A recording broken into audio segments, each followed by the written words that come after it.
The following is a presentation of Grayson Publishing. It's time for Howe Bulldogs football on HoweEnterprise.com. Mason Riggs, toss right side. He's got a good block. He's got a clear lane, and it's touchdown time in Texas.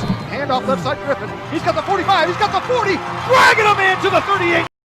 Howe Bulldogs football is brought to you by Cavender Home Theater, Sonic of Howe, Scoggins Funeral Home, Kiri's Coffee Company. Zach Hudson, you are a gambling maniac.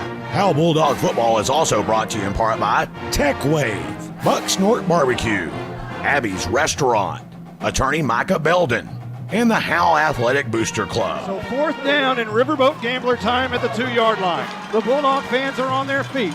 Both sides at full throat. 4th and 2. Barrels over a defender into the end zone. It's touchdown time in Texas. Now let's go live to the stadium with Monty Walker and Michael Mosier. It is senior night here at Bulldog Stadium as the seniors being escorted by their parents. And it's not Michael Mosier up here in the booth right now because he's on the field. He has a senior. So Justin White with us up here. Welcome to the booth, Justin. Yeah, I love this vantage point up here. A lot warmer up here and just nice little view from up top here at the press box. Well, we had a few delays, so we apologize for that. But we are back and we are live. So Clay Marshall down there getting a big hug from his dad. What a nice night this is. And, you know, they do this every year. It's just a really great moment for seniors and to celebrate their last year here on the field. Yeah, it's good to see. We have a lot of seniors here. I believe there's about 9 or 10 seniors on the team. And just good to be able to see them be recognized their last night in a Bulldog uniform. The Howe Bulldogs are 0-9 on the year, never been 0-10. Norman Dickey tried to do that once. He went 0-9-1, tied Celeste back in 1964, I believe it was. But Howe never been 0-10. Don't want to do it tonight. And if the victory light has a chance to be turned on tonight, it might stay on until the whole thing burns up. Yeah, I'd like to see that tonight. Finally get to see it turn on. They're playing a Wildcat team that they match up really well against. You know, look at the stats here. I know you'll talk about it here in a second, but the points per game and the points against, they're almost identical. Yeah, everything is just about identical with these two teams. The only thing is Callisburg hasn't played that crazy schedule that Howe has. So they've snuck out a couple of wins. They got to play Tom Bean early in the year, and some teams like that where Howe never did get to. Down the field, there. Look at there, strolling down. Michael Mosier coming down. Love the cowboy hat. Yeah, absolutely. We have a senior spotlight we're going to get to first. Actually, I'll tell you what. Let's do this starting lineup before Michael gets up here. Let's do this. In honor of Michael, we'll do the starting lineup here. Maybe we'll do it right. And I know Justin hasn't had a chance to study these names, but Michael actually studies them, and it still works out the way it works. So let's go over the starting offense for Howe. Ty Harvey will be split out wide, 26 catches, 441 yards on the year, 2 touchdowns, as you can hear the train going by. The left tackle, Jacob Howe, the left guard, Parker Blunt, the center, Clay Marshall, and the right guard will be Dyson Dillard this week, and the right tackle, Devin Porter. Split out wide will most likely be Winston Moss this week. Quarterback, Chase Harvey, 28 completions out of 71 attempts, 2 touchdowns. He's also rushed 54 times for 160 yards and 5 touchdowns on the ground. Leading rusher is Andrew Griffin, 170 carries, 852 yards, and 5 touchdowns. Michael Heimel will also see time in the backfield, 9 carries, 55 yards, 6.11 yards per carry. And you'll see Mason Riggs at time as well. Let's go over the starting defense for the Callisburg Wildcats. Starting at defensive end, number 20, Ethan Sewell. At the left defensive end, Zach Pruitt. Defensive tackle, Kenyon Rover. Defensive tackle, Colby Hammond. Also defensive tackle, Cody Pollard. At linebackers, Justin Crisp and Preston Duke. In the secondary, quarterback, Jaquez Deanda and Dakota Schaefer.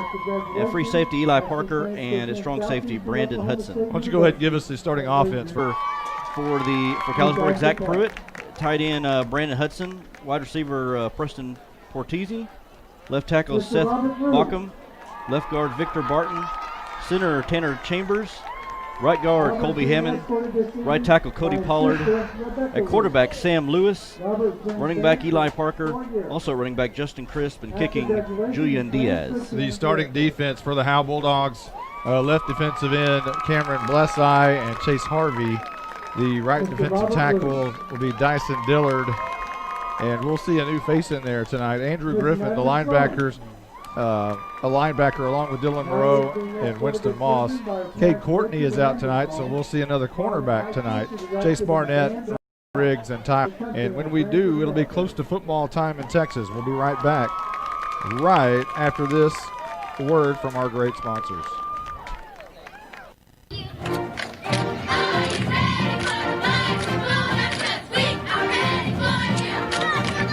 Calling all Bulldog fans to come down to the Sonic in Howe for half-price shakes after 8 and open until midnight.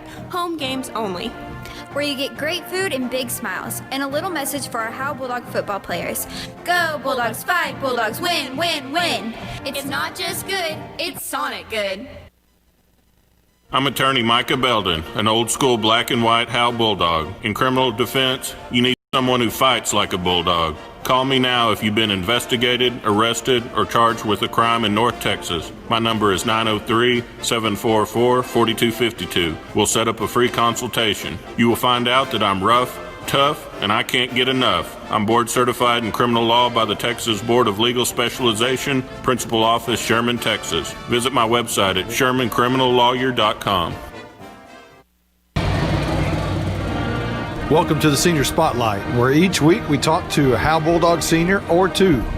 The Senior Spotlight is brought to you by Douglas Propane. Now let's talk to the Howe Bulldog seniors. This week we're featuring three seniors, Winston Moss, Cade Courtney, and Mikey Heimel. We'll start with Winston. What year did you get here? You didn't grow up in Howe from the beginning. What year did you get here? I got here third grade. And where'd you come from? Tom Bean. And what was it like being a Tom Bean Tomcat? Well, we weren't very good, honestly, but I think that's pretty obvious now. It was definitely a better transition to come here. But you won. You did play. You did have the black and orange for 1 year in Pee Wee football. Is that right? That is right. And then you came here, and you've been playing football ever since for the Bulldogs. Is that right? Yes, sir. Who was your first coach? I honestly don't even remember. And what did you play back then? Defensive tackle. So ago, you blew ACL, missed basically that ACL coming back. Well, it feels great now, but therapy was pretty awful. But I had a lot of guys and my parents and everybody supporting me, so it was honestly a really good feeling knowing everybody was behind me. You've played since your sophomore year, had a lot of success here with the Bulldogs over the past several years. Talk about this season and how it's gone for you personally, and just talk about it a little bit. Well, I mean, it's been pretty rough, but we've had some fun in practice, and everybody seems to keep their heads high no matter how bad things are going for us. So I still feel like we're all pretty close considering the circumstances. All right, we'll talk to Cade Courtney now, who's in the backfield a little bit at times, and talk about when you got here, or have you always been here? Yeah, I grew up in Howe from the very beginning. And when did you start playing football? Either first or second grade. I can't really remember. Do you remember who your coach was? Yeah, Andy Griffin and my dad and Winston's dad. So y'all been playing ball together for a long time with Andrew and those guys. Yes, sir. All right, talk about Coach Simmons. You were in elementary school since you've been here the whole time, so you had Coach Simmons all the way through elementary school. Talk about him, and this is his final year. Is there any emotions there for you guys knowing that you had him for so long through there? Oh, yeah, definitely. He's such a great guy. Growing up with him, being part of the Solar Division, outstanding individual, role model for everyone that's been through Howe, parent, kid, teenager, everyone. So what else do you do here at Howe High School? I play baseball and track. And also homecoming queen, is that right? Or king, homecoming king. I'm sorry, I'll have to edit that. No, yeah, I won that, and that was a shock. Going against Clay, Andrew, and Ty, and Ryan, and I didn't think I had a shot, but... Well, obviously, you pulled it off. Talk about this season. Yeah, it's been an interesting season. Things didn't go the way we wanted it to. Most fun ugly. What about your arm in a sling? Talk about that. Yeah, well, last game, I was making a tackle, and my thumb went too far back, and I tore a ligament. So I had surgery 2 days ago. Well, at least it wasn't an ATV or something like that. Let's talk now to Mikey Heimel. You've been here since when? Since halfway through 5th grade. I came from Arlington. And what was the transition like from Arlington to Howe, Texas?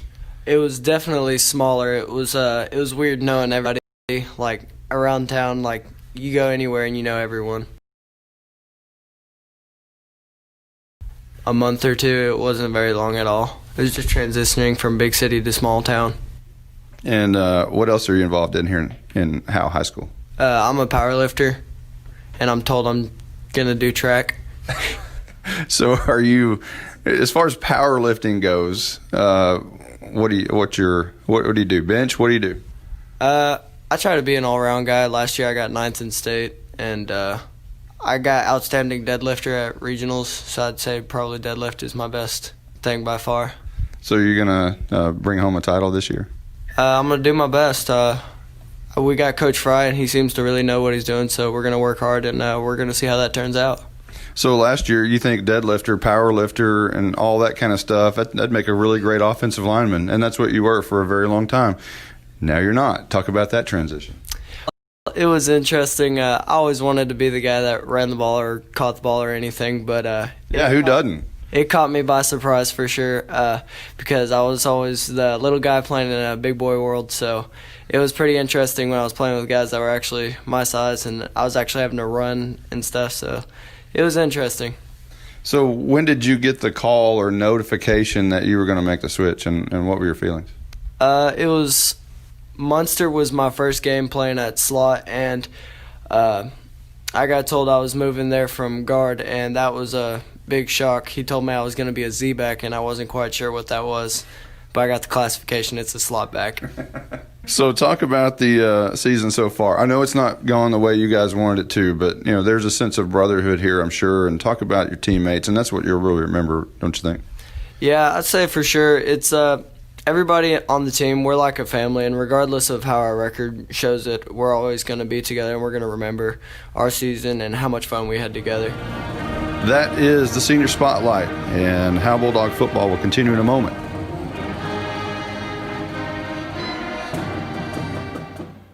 Hey, this is Monty Walker. Nothing in this town is a secret for long, but I've got one for you. I know you know all about Abby's Restaurant's Big Time Fried Steak, but this old bulldog can't get enough of their patty melt and grilled chicken patty melt. Just don't tell them where you heard it. Hey, it's a secret between you and me. Abby's Restaurant is Howe's own small town, small business, family-owned restaurant in the historic downtown district. Don't tell anybody about their patty melts, because I want one. When life is at its most difficult, we surround ourselves with people who are kind, compassionate, and understanding. At Scoggins Funeral Home and Crematory, Tommy and Bobby K. Scoggins are those people. When tragedy hits, they will work for you and take care of what needs to be done for your loved ones. For more information about their services, visit 482-5225. Scoggins Funeral Home. Their loving staff will take care of you and your loved ones. Welcome back as we'll check then on the field. Justin, have you had a chance to visit with the officials? Are we going to get full 60s tonight? Have you had a chance to do that yet? Yes, I got a chance to get with them and talk to them. They wanted an exclusive interview, but I declined that. And they said they agreed to give us the full 60s and allow us to be in for the coin toss. Okay, that's great. Now, talk about the field tonight, the atmosphere down there. What are we looking at? I was looking at, as far as the stands here, it's about 3/4 of the way full. I guess you can contribute that to senior night. I know we talked about last week, sometimes, it's hard to get as many fans out, when you're struggling on the team. But we've, a pretty good crowd out here this evening. As far as the field goes, it's in fairly decent condition here. Fresh chalk out here on the hash marks and on the sidelines, and looks in pretty decent condition. Again, middle of the field, in between the hash marks, is still approach kickoff.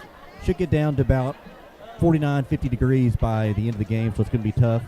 No wind out here this evening, but it should be a pretty cool night here. Not as chilly as it was in Whitesboro, but it's going to be pretty cool. Thank you, Justin. Michael, you were down on the welcome to the booth. Yeah, thank you. You were down on the field. Talk about that. And it's hard. Any tears? No, well, all week basically. But it's hard to believe. But that my baby girl's a senior. And this is it. They've got a couple of more of these. We'll do basketball. She plays softball, but this will be the last night for her under these lights, and it's hard to swallow, but. You move on. She's on to bigger and better things. She's a pretty smart kid. She's excited. So. Well, that's good. My youngest has not yet played an official game for the Howe Bulldogs under any lights, and when that day comes for him, the final game, I tell you what, there will be a lot of tears. I can promise you that. It was. Pretty emotional starting Monday when those kids left. That was a pretty neat deal. The parade lap through town was pretty awesome for that band on Monday. Yeah, the band finished 9th in state. Did you have a chance to go down there and watch the performance? We were down there. They finished 9th, as you said, which is, in my opinion, pretty good considering there's 194 Class 3A bands in the state of Texas with over 10,000 kids. To finish 9th in that program, that's pretty good. That's pretty good. Let's talk a little bit about the Howe Bulldogs and Callisburg Wildcats tonight. Both teams very similar.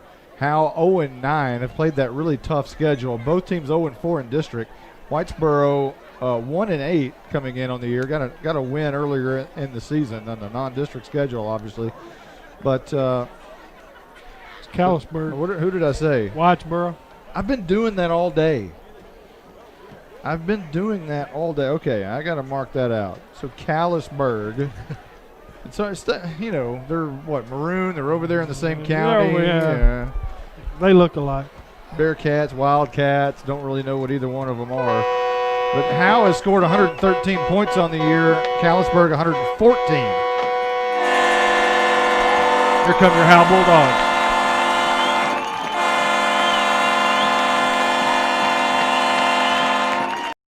In the final game for 10 seniors. And one of them is in street clothes tonight. Cade Courtney cannot play, an injured thumb. But that's the last time they'll go through that tunnel for those 10 seniors here at Bulldog Stadium. Or some of them may play on Saturday. We'll see. But Howe's given up 338 points on the season. Callisburg's given up 318. So Howe averages a 38-13 loss every week. That's what their average is. Callisburg's average is a 35-13 loss every week. So both teams are almost identical, and they are also two of the smallest teams in the district. And that plays a big part when you're a very small 3A school playing against very large 3A schools. It makes a huge difference. And tonight the captains are on their way to the middle of the field. Clay Marshall, Winston Moss, Andrew Griffin, and Dylan Moreau. And we'll have to check the other side as Justin White is just about ready to put the mic in the coin toss huddle. And we'll see what happens tonight. Number 10, Garrett Thurman, and number 6. All right, gentlemen. Hey, let's have a good, clean game, all right? Let's stop at the whistle, help each other up, show good sportsmanship, okay? All right? Gentlemen, I got a silver dollar here. Heads, tails. You are the visitors. What's your call? Heads. Heads is a call.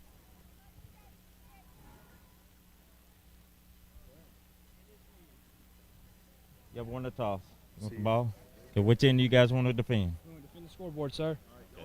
All right, swing around right here.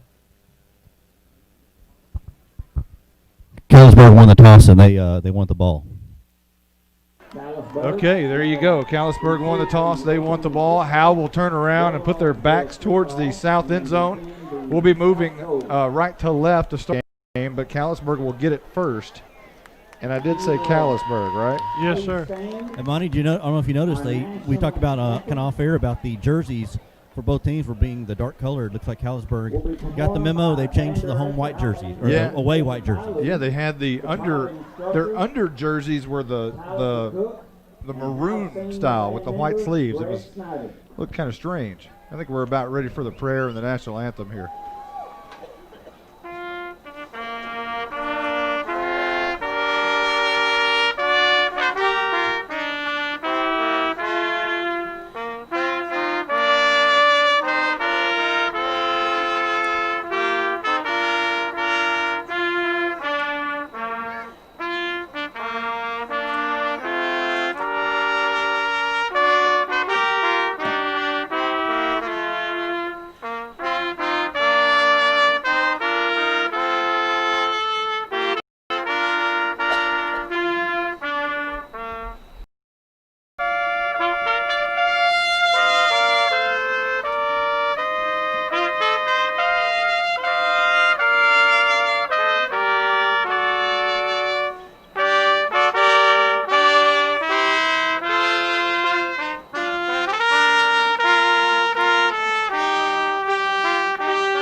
football time in Texas.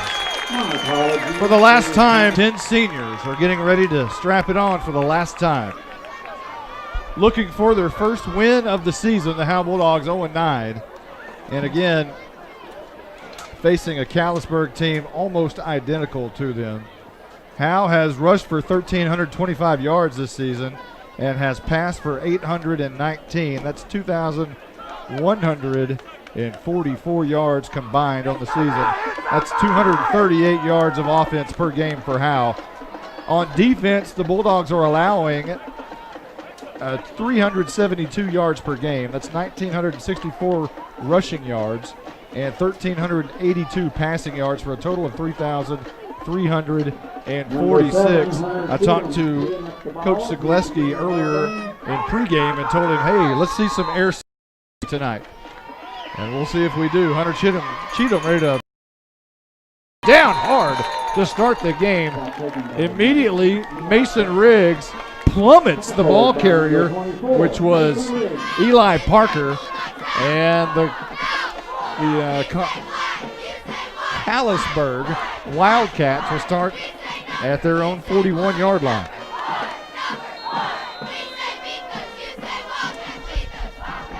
So 1st and 10, left to right, Callisburg, and all white. White helmets, white pants, white jerseys, maroon numerals. This is going to be a quick pitch out to the left side. And about 3 yards and a flag down. The pitch was to Justin Crisp, the junior, 5'10", 180-pound running back.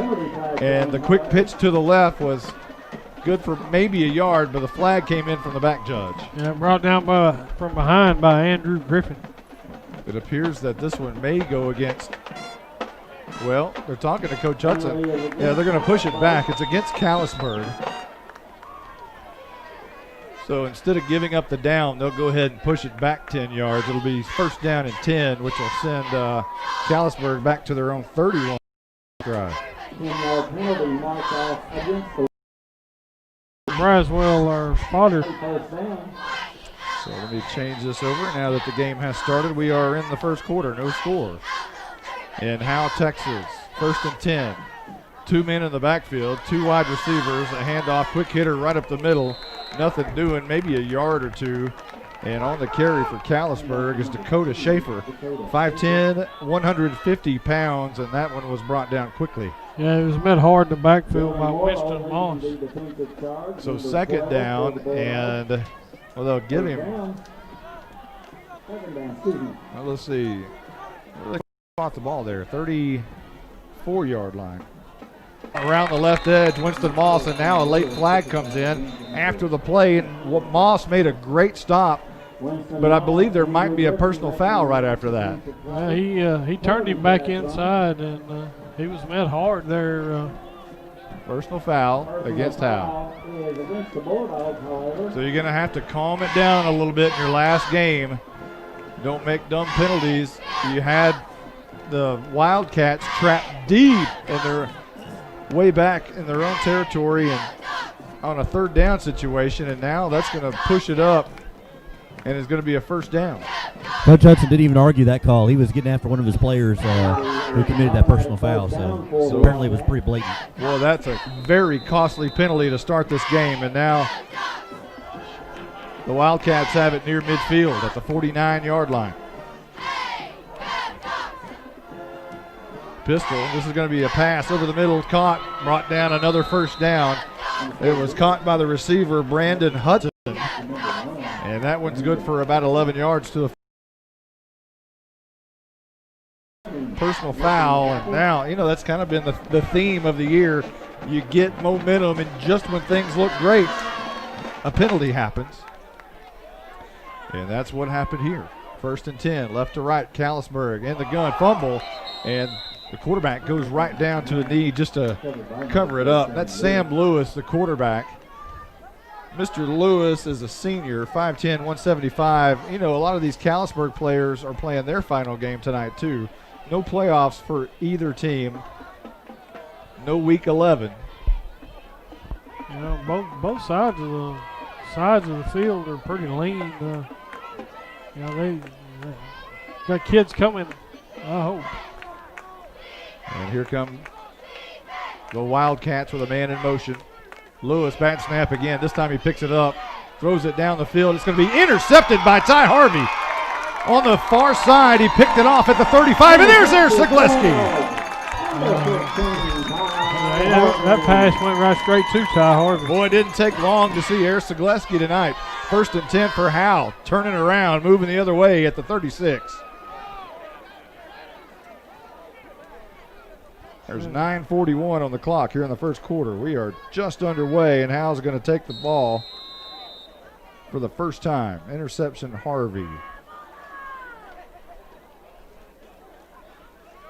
Chase Harvey goes under center. Handoff, Griffin. Big hole on the right side. Barrels over one defender close to the 45-yard line at the 43, and now give him the 44. Great block by Clay Marshall. Opened up a big hole on that right side. 8 yards for Andrew Griffin on first down, and that was the trap right up the middle, and it was busted wide open, and Griffin ran right through it. Brandon Hudson made the stop for Callisburg. 9:15 on the clock in the first quarter. Bulldogs moving right to left in their black jerseys and white pants tonight. You don't normally see the white pants at home. Harvey wants to throw on second down. Gets a good block, now flushed out. Now he's going to be in trouble behind the line of scrimmage, and he's going to lose about 4 yards. Very similar to a week ago when Howe was facing a 3rd and 4. Instead of trying to go for 2-down territory, they tried to throw it and ended up with a big sack, and that's exactly what happened right there again. Back to the 40-yard line, and that sets up a 3rd down and long. Cody Pollard brought him down in the backfield. So 3rd and about 6, a long 6 at the Bulldog 40-yard line. Out to Griffin, running right side. Gets over the right tackle. Is going to be brought down after about a 3 or 4 yard gain, and now a late flag comes in at the end of it from the back judge. Preston Duke made the stop for Callisburg. It would be 4th and about 3 right here, but let's check the flag.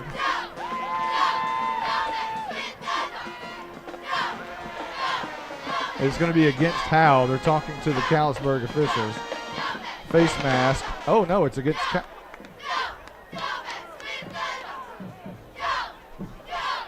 it looks like a face mask.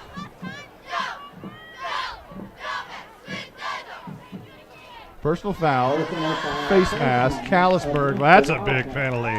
It is a big one there. Boy, Howe was about to have to punt the ball right back or try a 4th and 3 on your own side of the field. Don't have to worry about that now. The ball's going to be spotted at the Callisburg 42-yard line.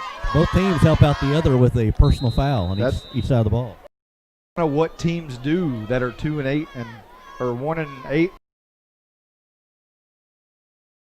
Right to left, handoff, up the middle. Griffin's got a big hole, 30, 25, 20, 15, kiss him goodbye. It is touchdown time in Texas.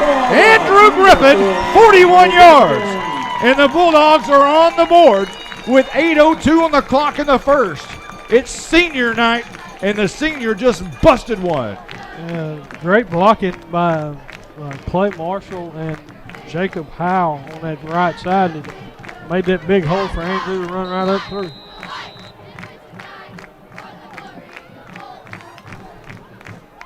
So Howe with the 6-0 lead will not try a PAT with Callie Vick. They're going to go for 2.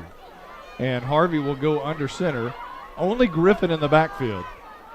2 slots. It's going to be the option left side. Griffin's got the pitch, trying to get over, and he is going to be close, and he is in. 2-point conversion for Andrew Griffin on 2nd and 3rd. An extra 2, and we'll be right back right after this. You are invited to the one and only Bucks North Barbecue in downtown Van Alstyne, Texas. Your friends and neighbors say it's the best barbecue in North Texas.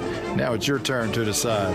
Come taste the difference at Bucks North Barbecue. For complete store information, including menu, location, and hours, click on bucksnorthbarbecue.com. That's bucksnorthbbq.com. Bucks North Barbecue in downtown Van Alstyne is a proud supporter of the Howe Bulldogs. This is Michael Mosier inviting you to support your local Howe Athletic Booster Club. I may not be able to pronounce Enrique Camilero, but I can tell you that if he played for Howe, he would need your support. Memberships are $25. membership benefits, not just high school programs. Please support your hometown kids, even ones that might have a name like Aljundo Dankenstater. The last week of Aljundo Dankenstater. Yeah, What am I going to do? I don't know. We'll have to maybe come up with something that can just run periodically. Hey, just randomly in my car. I'll just turn it on. There you go. So here's the Tech Wave kickoff right down the middle. Gets through a Wildcat, but it's going to be picked up at the 20. Far side, looking for a seam. He's got a lot of room to run. Going to be brought down by the kicker, Hunter Cheatham, at the 44-yard line. Still in Wildcat territory, but a nice return there by Dakota Schaefer, the junior. Yeah, that was a good return, good blocking on the Callisburg side of the ball. They're going to give him the 45-yard line. As I can't tell you how important it was for Howe to get that first opponent that scored. And so to get a stop and then get a touchdown on their first couple of drives really helped the morale around the sideline. Yeah, no question. That may be the third straight week of scoring the first points of the game, I believe, with Whitesboro and Pilot Point. And now Callisburg again. There's a gain of about a yard on first down up to the 46-yard line on just a run straight up the middle. Yeah, he was met hard there at the line of scrimmage by Andrew Griffin. Second down and 9 coming up for the Bulldogs. Mason Riggs is on the corner over here on the near side. Ty Harvey playing the corner on the far side. Chase Barnett and Hunter Cheatham, the safeties. Handoff right up the middle and brought down immediately. Is going to be Moss, and that is Moss getting up off the pile. A yard loss back to the 45, 3rd and 10 coming up. Well, Winston Moss said no Moss. It's terrible. Hey, that's 2 weeks in a row we've got to use that, though. No Moss. No Moss. So 3rd and 10, Callisburg and all white coming back to the line of scrimmage, left to right. 2 receivers and 2 slots and a shotgun formation. Under pressure, nearly brought down, and now having to run for his life around the right edge is Sam Lewis, and the ball's on the turf. Howe says they have it, and they do! Ersa Gillespie! Looked like Mason Riggs may have come up with the ball. The quarterback got out of the grasp by Andrew Griffin, but got that outside edge and was met hard by Mason Riggs. So recovered fumble. We're going to give it to Mason Riggs. And Howe's going to take the ball with 6:31 on the clock here from, right at midfield from the 49-yard line, just shy of midfield, right to left. Handoff up the middle. Griffin again plowing over a defender and more. And he'll gain probably 6 yards up to the 45-yard line, but a flag is down. Looks like this is a sloppy game. Justin Crisp made the stop for the Wildcats. Holding against Howe, and that'll back that one up. A lot of penalties and already 2 turnovers by Callisburg, 2 personal fouls, and this is a very sloppy start with 6:24 left to go here in the first, and they're going to back this one up to the 39. So now 1st and 20 for the Howe Bulldogs. And again, toss right side. This is going to be a big hitter up the middle. Moreau could be gone. 40, drugged down from behind at the 37-yard line. The ball came out at the end, but they're going to say Moreau is down. And Moreau is injured. His left elbow, I'm not sure if he's injured or hurt, but his left elbow he's holding. But the ball came out at the end. Moreau had a huge seam. Looked like he might have been gone, but was drugged down from behind. And Moreau is still down. It was a 1st down run, but we'll have to check and see Mr. Moreau as they're attending to him. Ricky Ake in his 29th year as the trainer for the Bulldogs, out to check on Mr. Moreau. Of course, Zach Hudson standing right there. Let's take a quick timeout. Every time we take a commercial break, the kid pops right back up. Let's do that. We'll be right back. Carrie's Coffee Co. in historic downtown Van Alstyne next to the post office is the #1 coffee shop hotspot serving Bulldogs, Panthers, and mascots everywhere. Carrie's Coffee Co. offers a variety of organic coffee and non-coffee beverages. Come visit Carrie's Coffee Co. in downtown Van Alstyne next to the post office. Open Monday through Friday, 7 a.m. to 3 p.m. Carrie's Coffee Co. is Texas quality. Welcome back. Moreau gets up and walks off the field. It's a magic pause button. It is. It really is. Commercial button. It's a 27-yard run by Moreau, and that'll set up 1st and 10. I formation for Howe. Harvey goes under, and he was trying to hit Harvey coming inside of Moss, who is kind of setting a screen. It's not really a screen because that's illegal. But you can, in theory, run a route that looks like a route, and it's not a pick. So it's a pick, right? But it's not a pick. 2nd down and 10 coming up.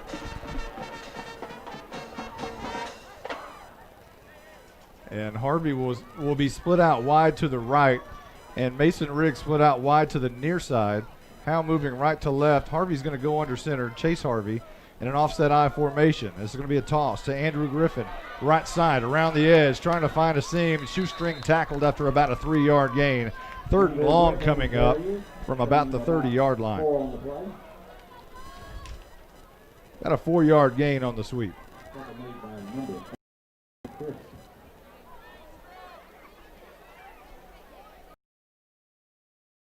That's pretty good crowd tonight.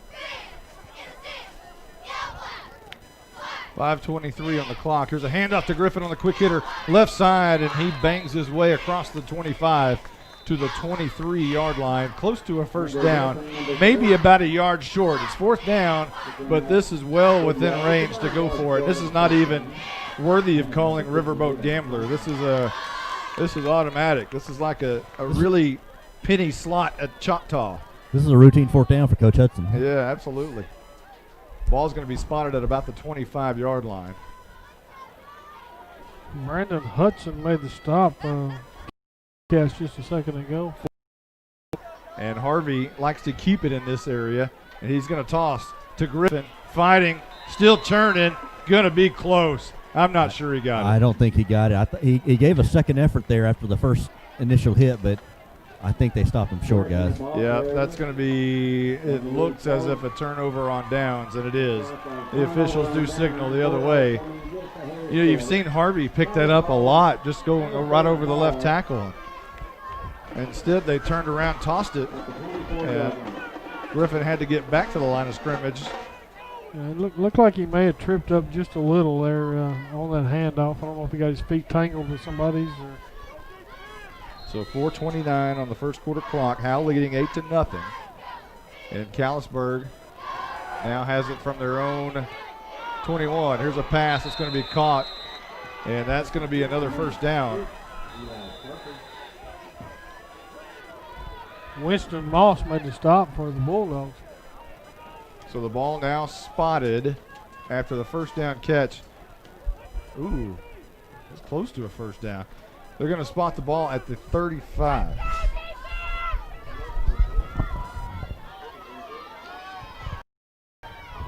So left to right goes Callisburg.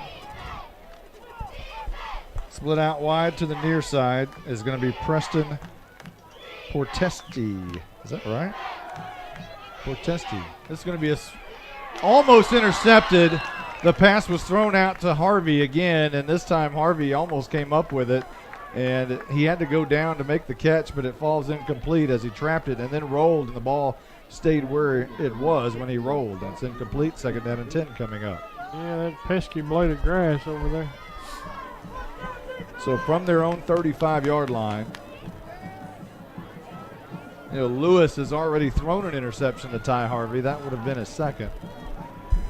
But instead it's 2nd down and 10. 3:55 on the 1st quarter clock. Lewis is going to hand off to the motion man coming across, and he's in trouble. Winston Moss have a game. A big loss around the right edge, and now a late flag comes in again. Yeah, I don't know if that was on the Bulldogs or if it was on Callisburg, because we had two different guys go down about the same time.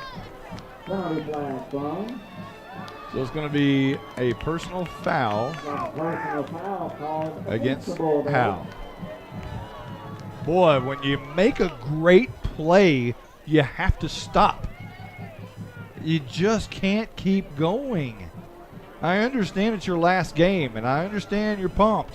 You got to slow it down a little bit. Yeah. That was a big loss, and for the second time, Howe had trapped Callisburg deep in a long situation. Now here they are with another first down. 44-yard line. Lewis rolls out right, wants to throw.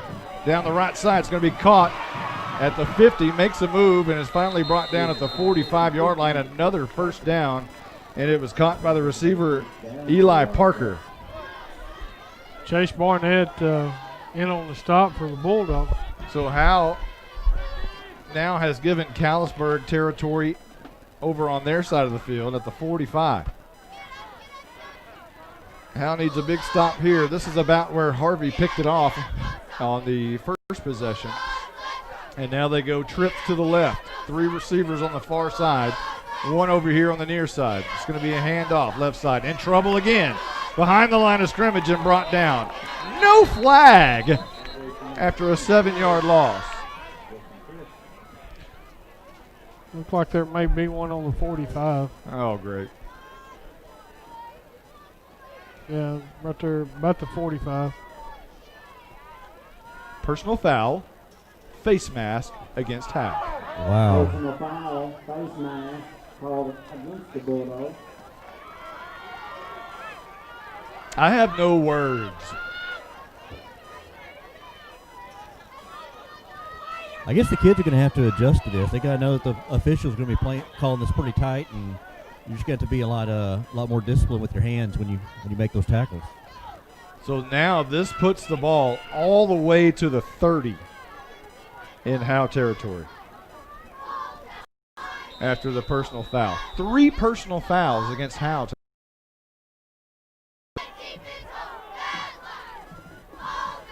In the gun, Lewis rolls out left side. In trouble again. There's Moss again. Sacked again. Ball's on the turf.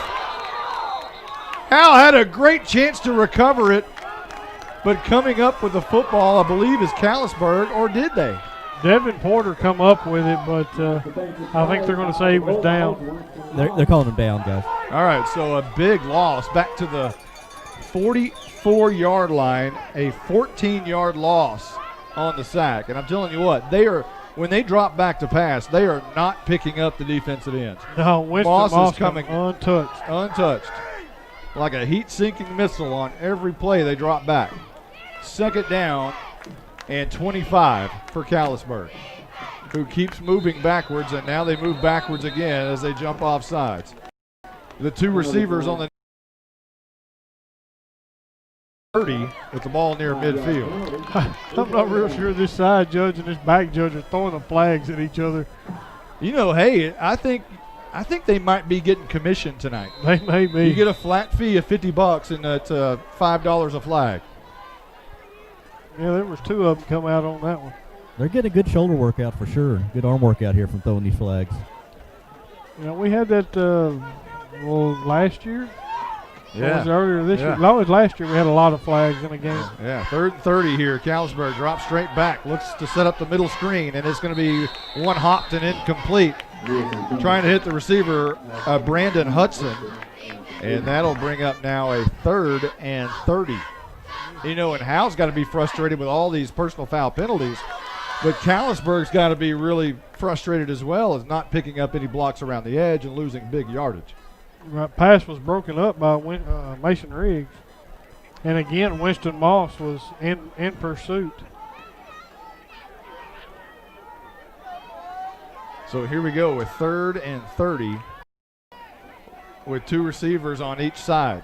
Lewis will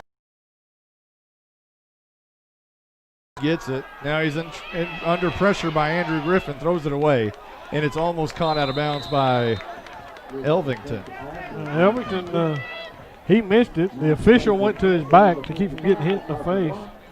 So 4th and 30, and it'll be punt time for Callisburg as you have to give the pick drop to Elvington there on the sideline. So I take it Elvington wasn't a receiver in school? Boy, he dropped that one. 4th and 30.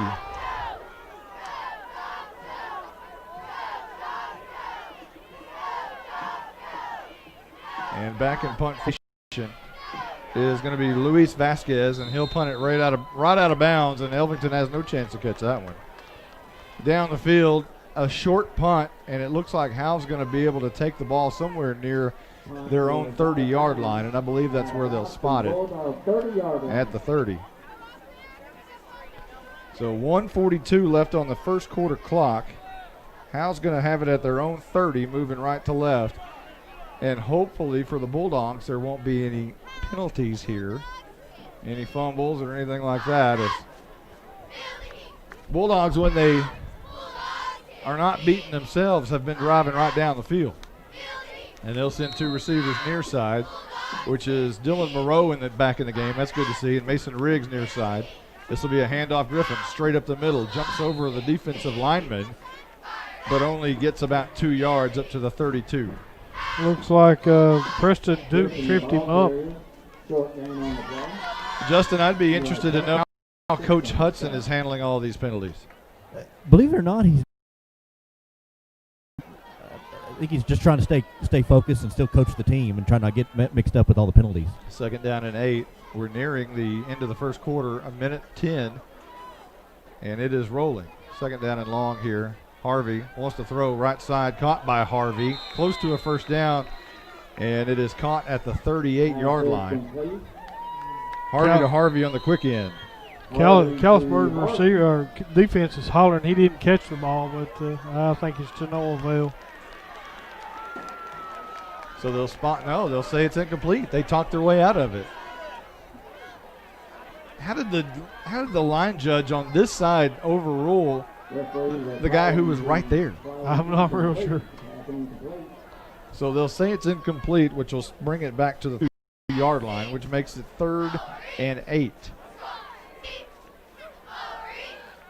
They fake it that way, setting up the middle screen. And Chase Harvey's under pressure and brought down for a huge loss back to the 21-yard line. Setting up that middle screen, he kept kind of floating back and floating back and floating back, and finally they floated to him. Right. Justin Crisp made the stop. A 9-yard loss. And now Hunter Cheatham will stand back. Inside the 10 at about the 9-yard line is where he'll stand. Parker Blunt checks into the game. 9 seconds on the game clock, on the first quarter clock. Cheatham got a long kick, going to bounce at the 45 on the near side. Take a good roll to the 50. It's going to be dead right there, right at midfield. That's the end of the first quarter.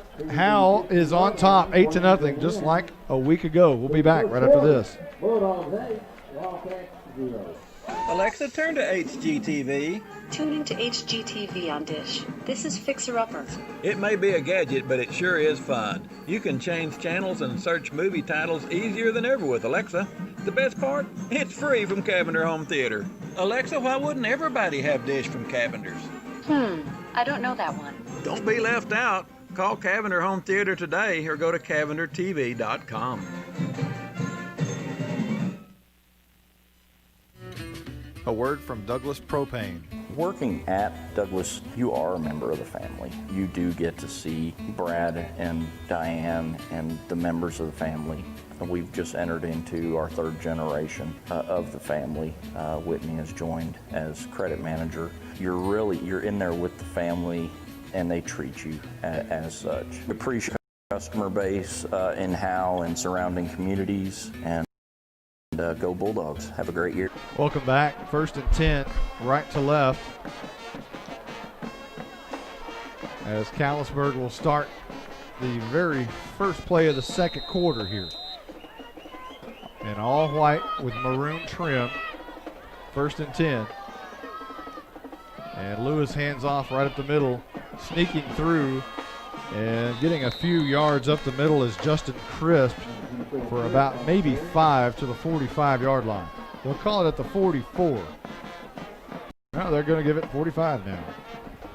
Chase Harvey made for the Bulldogs. Sorry, that was J.C. Heppenstall. So 2nd down and 5 coming up for Callisburg, trying to get on the board for their first time tonight.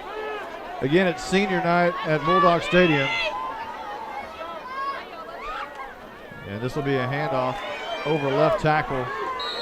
And not doing a whole lot there, maybe even, well, maybe a yard on the play up to about the 43. Dyson Dillard made the stop for the Bulldogs. So that brings up a 3rd and 3 for the Bulldogs. And this is a very important play. And typically what happens here is a big sack, a loss of about 7 or 8, and then a personal foul to give them a first down. Hopefully not. 3rd and 3 coming up.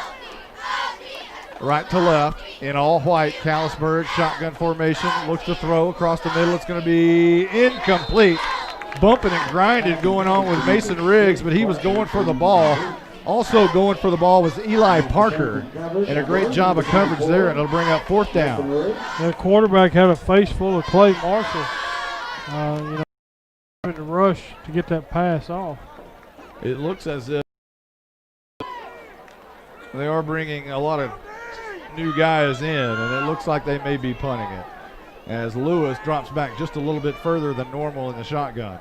Low snap, digs it up. He wants to throw the football across the middle. It's intercepted! Brought down by J.C. Helpenstell. And Ersa Gleski meets him at the 34-yard line. Yeah, I kind of figured that might have been what was fixing to happen. You know, it works almost like a punt. Not that far of a punt, but on 4th down, it's okay if you give up an interception there. And Howe will start at their own 34-yard line. 10:28 on the clock here in the second quarter. And this is going to be a toss to Dylan Moreau, left side. That's going to be a loss of about 1 on the carry. 2nd down and 11 coming up. Dylan Morrow, number 12, the ball carrier. They just tossed it quickly. Tossed it quickly to Moreau. But 2nd down and 11, and we've got a 14-0 Whitesboro over Pottsboro score. How about that? How about that one? Well, the Pottsboro Cardinals just keep getting worse every week. I'm not sure what's going on over there. Here's a handoff up the middle. Griffin escapes one defender and is finally brought down hard at the 41-yard line. It was a helmet-to-helmet collision there. They'll back it up to the 40, and a 3rd and 5 coming up. Justin Crisp made contact. You can't really say. I wouldn't say he might have just knocked him down. He didn't tackle him. I think he got the worst end of that punch. 7 yards on the carry for Griffin, and it'll be 5. Harvey split out wide of the near with coverage way off of him. Handoff Griffin, left tackle, up the middle, first down and more. He's got the midfield. He's got the 40. He's got the 30. Being chased down on the far side. Slung out of bounds at the 23-yard line. Brandon Hudson running out of bounds. First down. Number 1. Yeah, they'll spot it at the 25. So another big run there by Griffin. And our spotter, Stephen Braswell, said no flags. No flags. A 35-yard run by Andrew Griffin. 1st and 10 Bulldogs. Harvey will go under center. Offset I. Elston Lee fell down and tackled for a big loss back at the 34-yard line. Justin Crisp led the defensive pack that brought him to the ground. They'll spot it at the 30, a good spot. Say that they stopped forward progress after only a 5-yard loss, but Austin Lee right out of the chutes just slipped and fell down.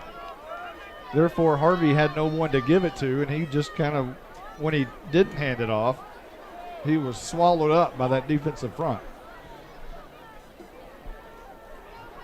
So here comes the Bulldogs on second down and about 15. Offset eye, and Harvey wants to throw, looking right, down the field, looking line into the end zone, as I believe that is Eli Parker on the interception. But they'll spot him at the 1, I believe, or maybe the 2. Justin, you got a pretty good look at that. Where's the ball spotted? Looks at about like the maybe the 3, maybe 4 yard line, about 4 yard line. Chase Harvey's 7th interception of the year. And Callisburg will now take over from their own 3. Yeah, if there's any silver lining in that turnover, Callisburg hadn't been able to move the ball very well, and they're deep in their own territory now. So 8:19 on the clock. Callisburg will try to get it out of that end zone area from the 3 yard line. And now Lewis will go under center. And a quick toss to the right side, and a lot of room to that right side. Gets a good block, and he's got about 12, maybe 13 yards on first down, and that will get you out of the shadow of the end zone. Yeah, it looked like Dylan Moreau was may have been tackled trying to make a stop. He was tackled. Mason Riggs ended up breaking. I believe that was Crisp on the carry there around the right edge. He'll check out of the game. 2 men in the backfield. Lewis now will go under center again. They'll run the same play near side. And coming and slung down by J.C. Helpenstell after maybe about a yard loss there. So it worked around the right side, did not work so much around the left side. And I tell you what, Helpenstell, if there's a bright spot in the future, that young man is a big spot. Yes, he is.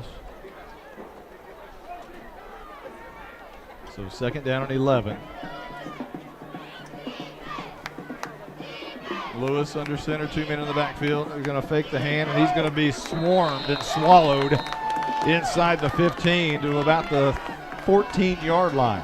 Cameron Blesseye in on the stop. And here goes Callisburg backwards again. Third down and 13 coming up. Clock is rolling, 6:52 left to go before the half. Again, remind you about TechWave. They're a kickoff sponsor and have been all year. If you need internet service in the Howe area, look no further than TechWave. There's a low snap dug out by Lewis, coming near side, rolling, being chased down, throws it, and it's incomplete. Trying to hit his receiver coming across over here, and trying to hit Hudson, and he almost ran into Hudson on the near side. Incomplete, 4th down and 13 coming up, punt time for the Wildcats. Ty Harvey broke that play up.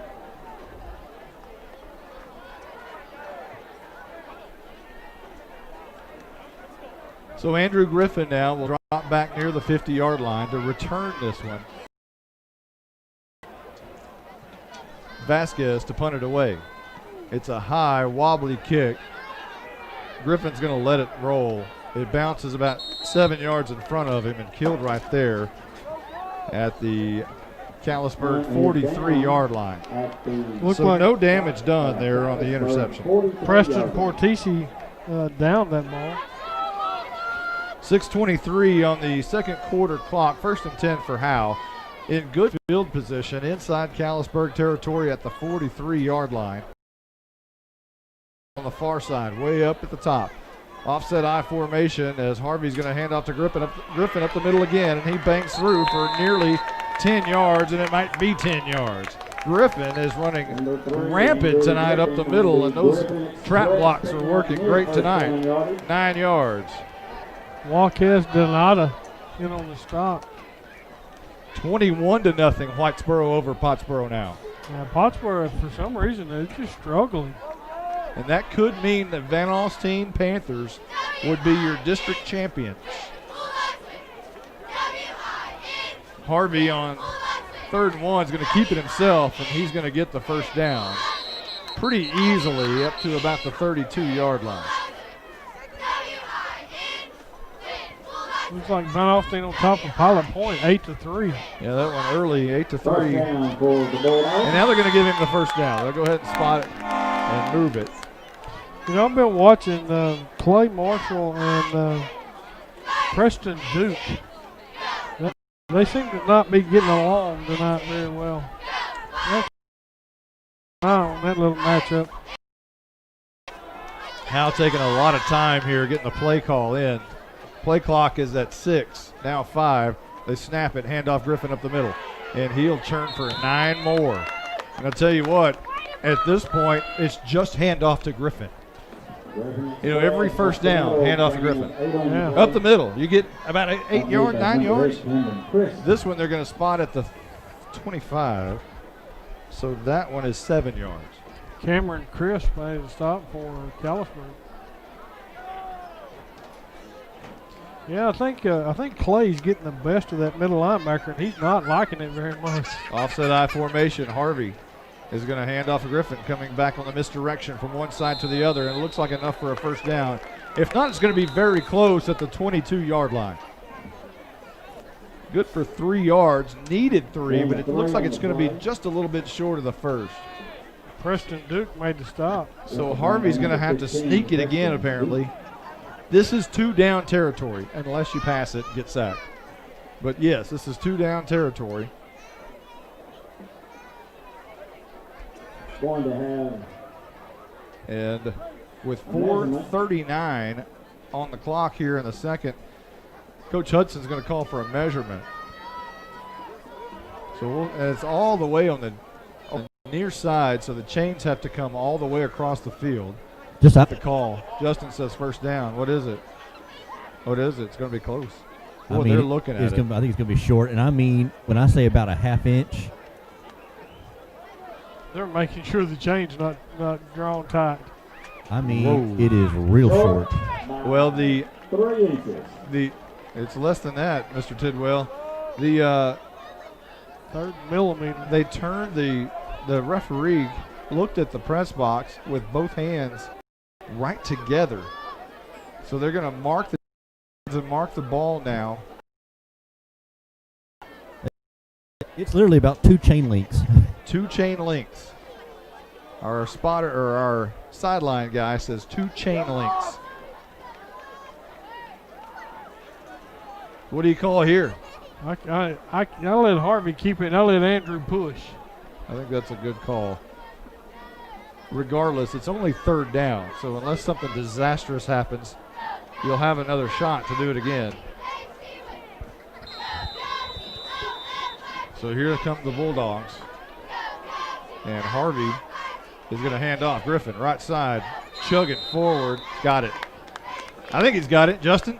He got it. He got it. No problem. First down. They'll spot it close to the 20-yard line. Great block by Dowd and Jaron Ing to give him what he needed to get that first down. They were trying down earlier, but they went left tackle or left guard earlier. They went right guard here. So 1st and 10. Bulldogs close to punching it in right here. And here's Griffin around the left edge. Makes one man miss. Going to be drugged down after about a 5 or maybe a 4-yard gain up to the 16-yard line. And Howe smells the end zone inside the red zone right here. Howe has not been great at scoring points inside the red zone, however. They've been pretty good at getting to the red zone, not good at following through with it, but they have been getting better as the weeks have gone by. And we'll see what happens here as they are clearly in the red zone right here at 16-yard line. 2nd down and 6 as Heimel is moving all over the place. Winston Moss is telling him where to go, and now a timeout's been called. Coach Hudson is not happy about that. There was 3 seconds on the play clock. We're going to take a quick timeout. We'll be right back right after this.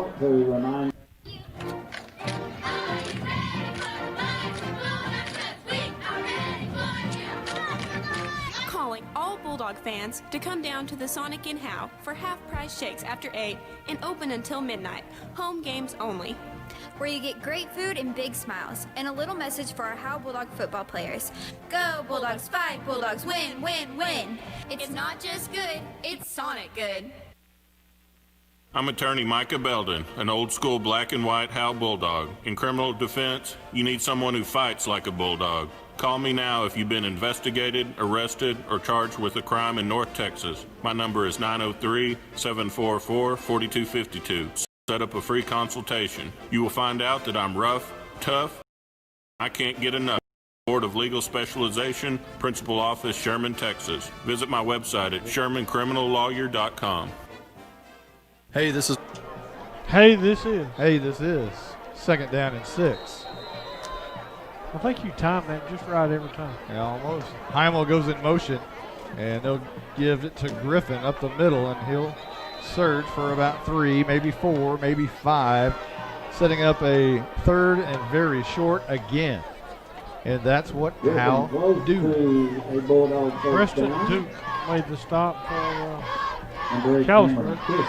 That was such the way of the slot T that we saw for the past 3 years is 3 yards, 4 yards, 3 yards, 3 yards, 4 yards, 4 yards, 25 yards.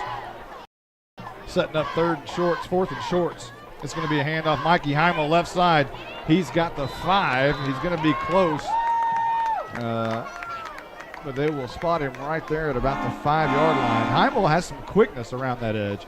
He runs a little tackle trap very well. And now Howe has a first and goal at the 5. 2:40 and rolling here before the half. So Howe really needs to punch it in here, extend that lead right before the half. Because they're going to get it first to start the half. And here's Griffin around the right side, diving forward, easy in. It is touchdown time in Texas. Oh! They're going to say his knee touched. You know, I never do that. I always wait until the hands go up in the air, but I was so certain on that one. But Griffin apparently just short. So ball now at the 1, second down and goal. And again, Howe taking a lot of time getting the play call in. 2:01 on the clock. We're under 2 minutes now. Howe walking up to the line. 14 seconds on the play clock. And here we go. Harvey under center. He's going to hand off. Griffin dives over the top. And he is in. It is touchdown time in Texas. Andrew Griffin, his second score of the night on Senior Night 2017. 1:47 on the clock, and Howe extends the lead 14-0 here in the second quarter. Andrew says you're not taking it away from me the second time.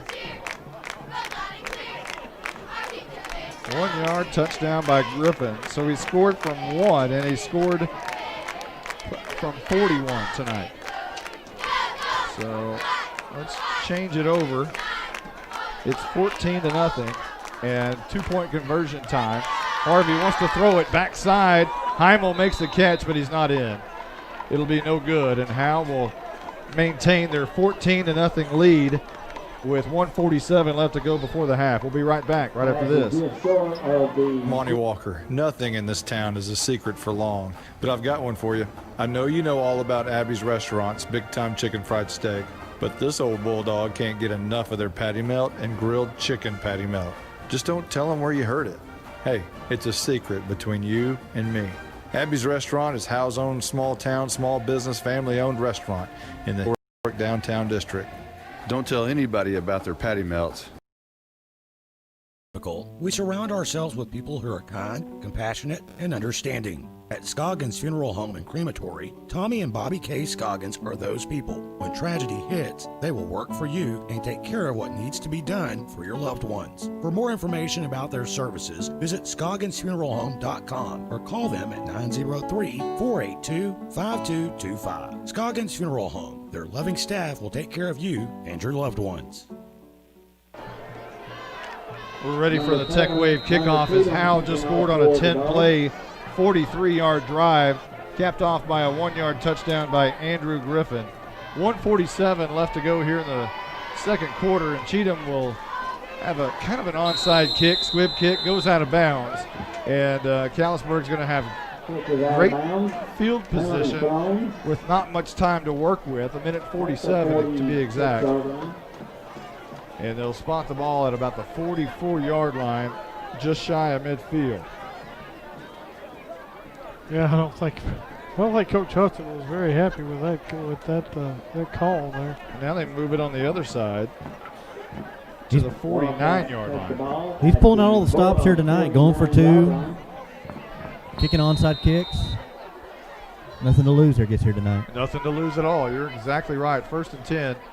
And this is going to be a new quarterback into the game. He's trapped behind the line of scrimmage, Andrew Griffin. Loss on the play of about 4 yards. Into the game at quarterback for Callisburg is Cameron Crisp, the sophomore, 5'10", 170-pounder.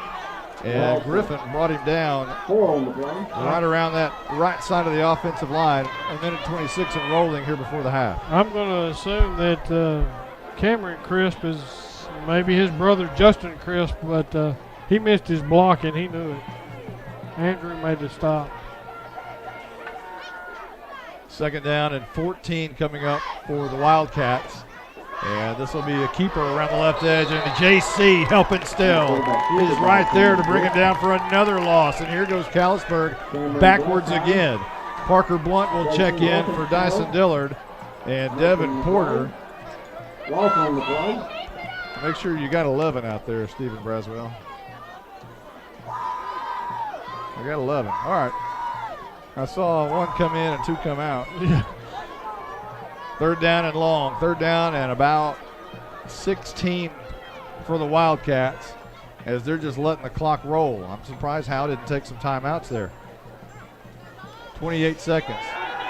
And on the roll, wanting to throw it deep down the field. And it's going to be intercepted and dropped. Hunter Cheatham had it at the 23-yard line, but it fell out of his hands as he was going to the ground. There's 20 seconds left to go before the half, and Callisburg's going to have to punt it back to Howe. Kind of hoping right there that they might intercept it. To be honest with you, that would pin Howe way back there. We'll see. 4th down and 16. Callisburg going to be punting to the north towards the flagpole.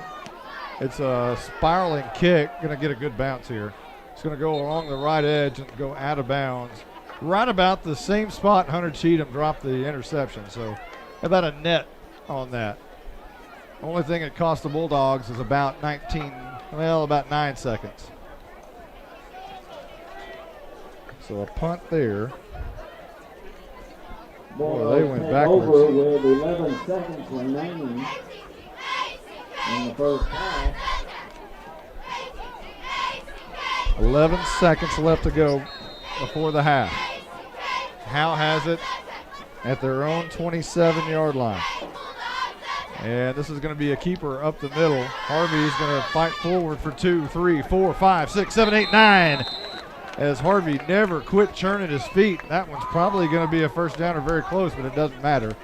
As there's 2 seconds on the clock, they're going to move the chains, and that's going to kill the clock. No timeouts were called at all right there on those possessions. Howe's content with a 14-0 lead going into the half. In a pretty good half. It was sloppy. But all in all, in 2017, I think you'll take a 14-0 lead. Right. At the half. I'll tell you, Pottsboro trailing 28-0 to Whitesboro. We are at the half. The band is about to play, and we'll let you listen to all that in its entirety. But before that, we'll take a quick timeout. We'll be right back with more Howe Bulldog football on HoweEnterprise.com. You are invited to the one and only Bucks North Barbecue in downtown Van Alstyne, Texas. Your friends and neighbors say it's the best barbecue in North Texas. Now it's your turn to decide. Come taste the difference of Bucks North Barbecue. For complete store information, including menu, location, and hours, click on bucksnorthbarbecue.com. That's bucksnorthbbq.com. Bucks North Barbecue in downtown Van Alstyne is a proud supporter of the Howe Bulldogs. This is Michael Mosier inviting you to support your local Howe Athletic Booster Club. I may not be able to pronounce Enrique Comlero, but I can tell you that he played for Howe. your support. Memberships are $25 and are available at all home games. Your membership benefits not just high school programs, but also middle school sports. Please support your hometown kids, even ones that might have a name like Algendo Nankinstater. Welcome back as the cheerleaders are performing on the field. And Michael, let's recap this one real quick before the Callisburg band gets out there. Callisburg won the coin toss. They elected to receive. They took the ball at their own 31-yard line, went down the field all the way inside Howe territory at the 40, and then Lewis, their quarterback, threw an interception to Ty Harvey, and that gave Howe their first possession at their own 36-yard line with 9:41 left to go in the first quarter. 4 plays and 64 yards later, Andrew Griffin ripped off a 41-yard run for his first touchdown of the night. He also got in on a 2-point conversion to give Howe an 8-0 lead with 8:02 left to go in the first quarter. Callisburg then took the ball in their second possession with 8:02 on the clock. And 3 plays later, Mason Riggs recovered a fumble on the near side, which gave Howe their next possession with 6:31 on the clock.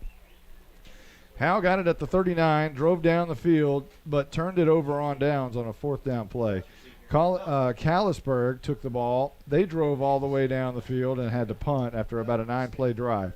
Howe took it to end the first quarter with 1:42 left and then punted on their possession. Callisburg started the second quarter with the first play of the second quarter and went 4 plays and threw another interception. And the interception on that one was the second interception of the night. What was the second? I'm not registering that. Stephen Braswell, who caught the second interception for Howe tonight? All right. we're all drawing a blank. What? Justin. Helpenstell. Was it not? Was it Helpenstell? Yes, it was. JC. Okay, so I'm going to mark that in my book. JC Helpenstell on the interception. Gave Howe the ball back, but they threw an interception to Eli Parker at the 1-yard line, or 3-yard line rather. Callisburg had to punt again. Howe took the ball at their own 43, or at the Callisburg 43-yard line, drove 10 plays, 43 yards, and Andrew Griffin went over for the second time tonight, this time from the 1. And Howe up their lead 14-0, was unsuccessful on the PAT and led 14 with 1:47 left to go before the half. Callisburg had to punt back to Howe, who just ran one 10-yard run and ran out the half, and here we are. And we're ready for the Callisburg Wildcat Band to start their performance, and we will let you listen to it in its entirety. Enjoy.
Testing. 1, 2, 3. Yo.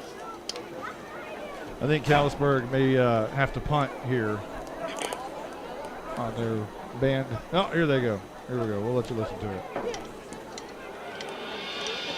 My dearest, tomorrow's the day. We received orders that we'll be the next group to go out and fight. This enemy is very strong and resilient, so I'm not sure what will happen. Whatever the outcome, know that I love you and the kids with all my heart. And if I don't make it back, tell everybody back home I love them. And it was my honor to fight to defend their freedom. With all my love.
gentlemen, once again, the pride of Callisburg, your Wildcat Band.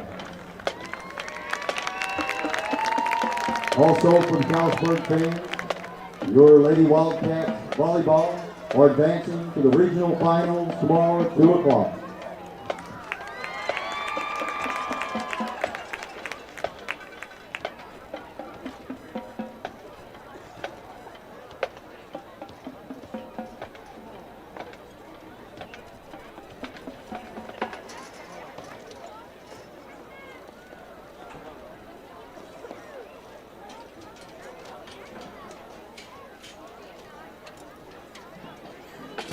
Ladies and gentlemen, please direct your attention to the north end of the field.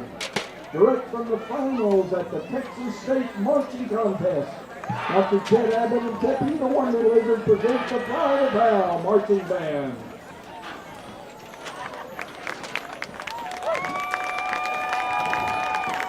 With your band officers, our President, Michaela Doty, Vice President, Guard Captain Taylor Thurman, and Drum Major Kendall Cashin.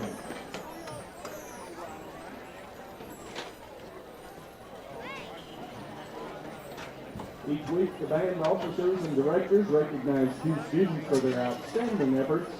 This week's Rookie of the Week is Alexia Roth-Womack, and this week's Bandsman of the Week is Robert Rue. Section of the Week is the Brass Clarinet Section. The band members would like to thank our administration, faculty, and most of all our parents and band boosters for their unwavering support of our program year in, year out. We would also like to thank our seniors, Magmo, Shelby, Natalie, Greg, Robert, and Dustin. We couldn't have done it without you, and most of all, we wouldn't have wanted to. We miss you and the part you played in the stained glass that is the pride of Howe.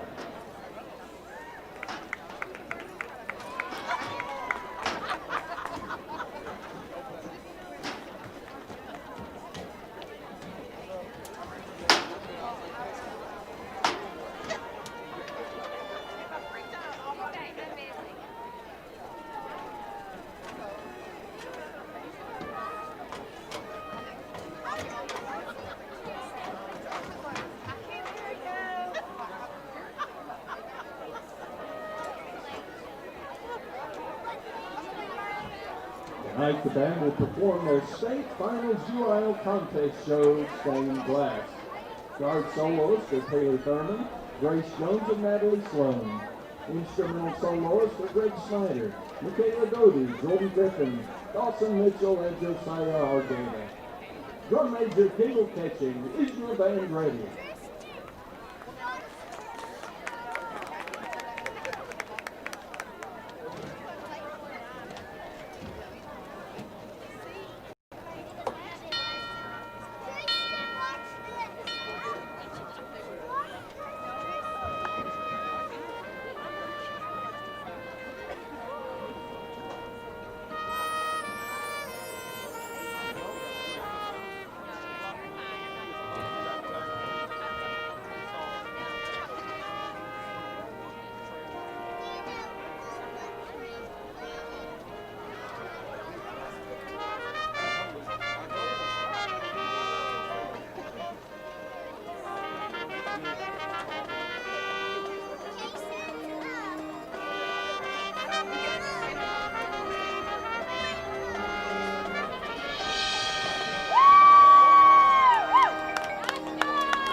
And that is your 9th in state. Pride of Howe marching band for the last time here at Bulldog Stadium, and the last time for those seniors. Michael Mosier, you've got one down there. Yeah, I do. Yeah, I can't do it. We man. said no crying tonight. It's hard. Yeah, I can imagine. I know what it's going to be like in about 6 years. Yeah, you will. I will not. I will not make it through that night. No, it's pretty hard. But Yeah. you know, while we're here, and Michelle Armstrong standing back here behind us, without the support of Michelle and Rebecca Van Deeren and Carolyn Cherry and the band boosters, man, they would have not accomplished. You know, they needed all this support and all this help, and these guys did a great job of supporting the kids, and it was awesome.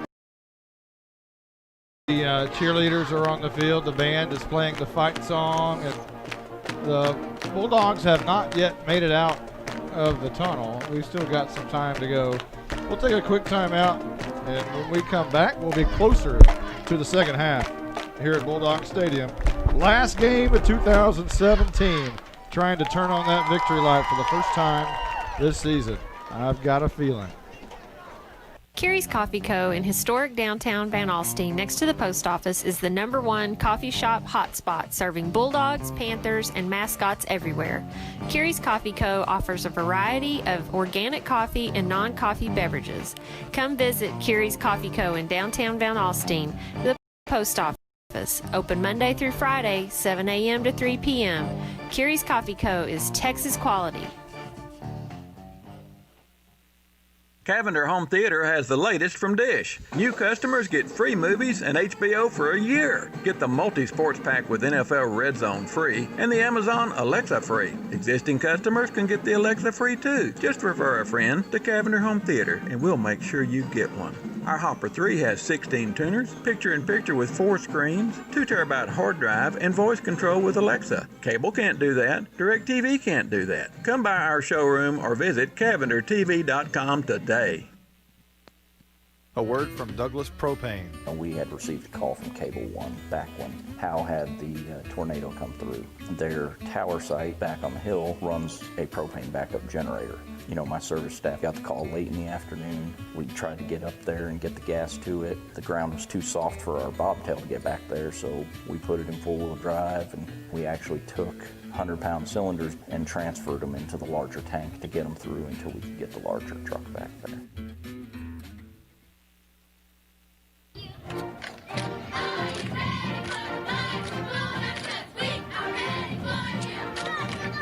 Calling all Bulldog fans to come down to the Sonic for half-price shakes after 8 and open until midnight. Games only. Where you food and big smiles, and a little message for our Howe Bulldog football players. Go Bulldogs, fight Bulldogs, win, win, win. It's not just good, it's Sonic good. I'm attorney Micah Belden, an old-school black and white Howe Bulldog. In criminal defense, you need someone who fights like a bulldog. Call me now if you've been investigated, arrested, or charged with a crime in North Texas. My number is 903-744-4252. We'll set up a free consultation. You will find out that I'm rough, tough, and I can't get enough. I'm board certified in criminal law by the Texas Board of Legal Specialization, Principal Office, Sherman, Texas. Visit my website at shermancriminallawyer.com. Hey, this is Monty Walker. Nothing in this town is a secret for long, but I've got one for you.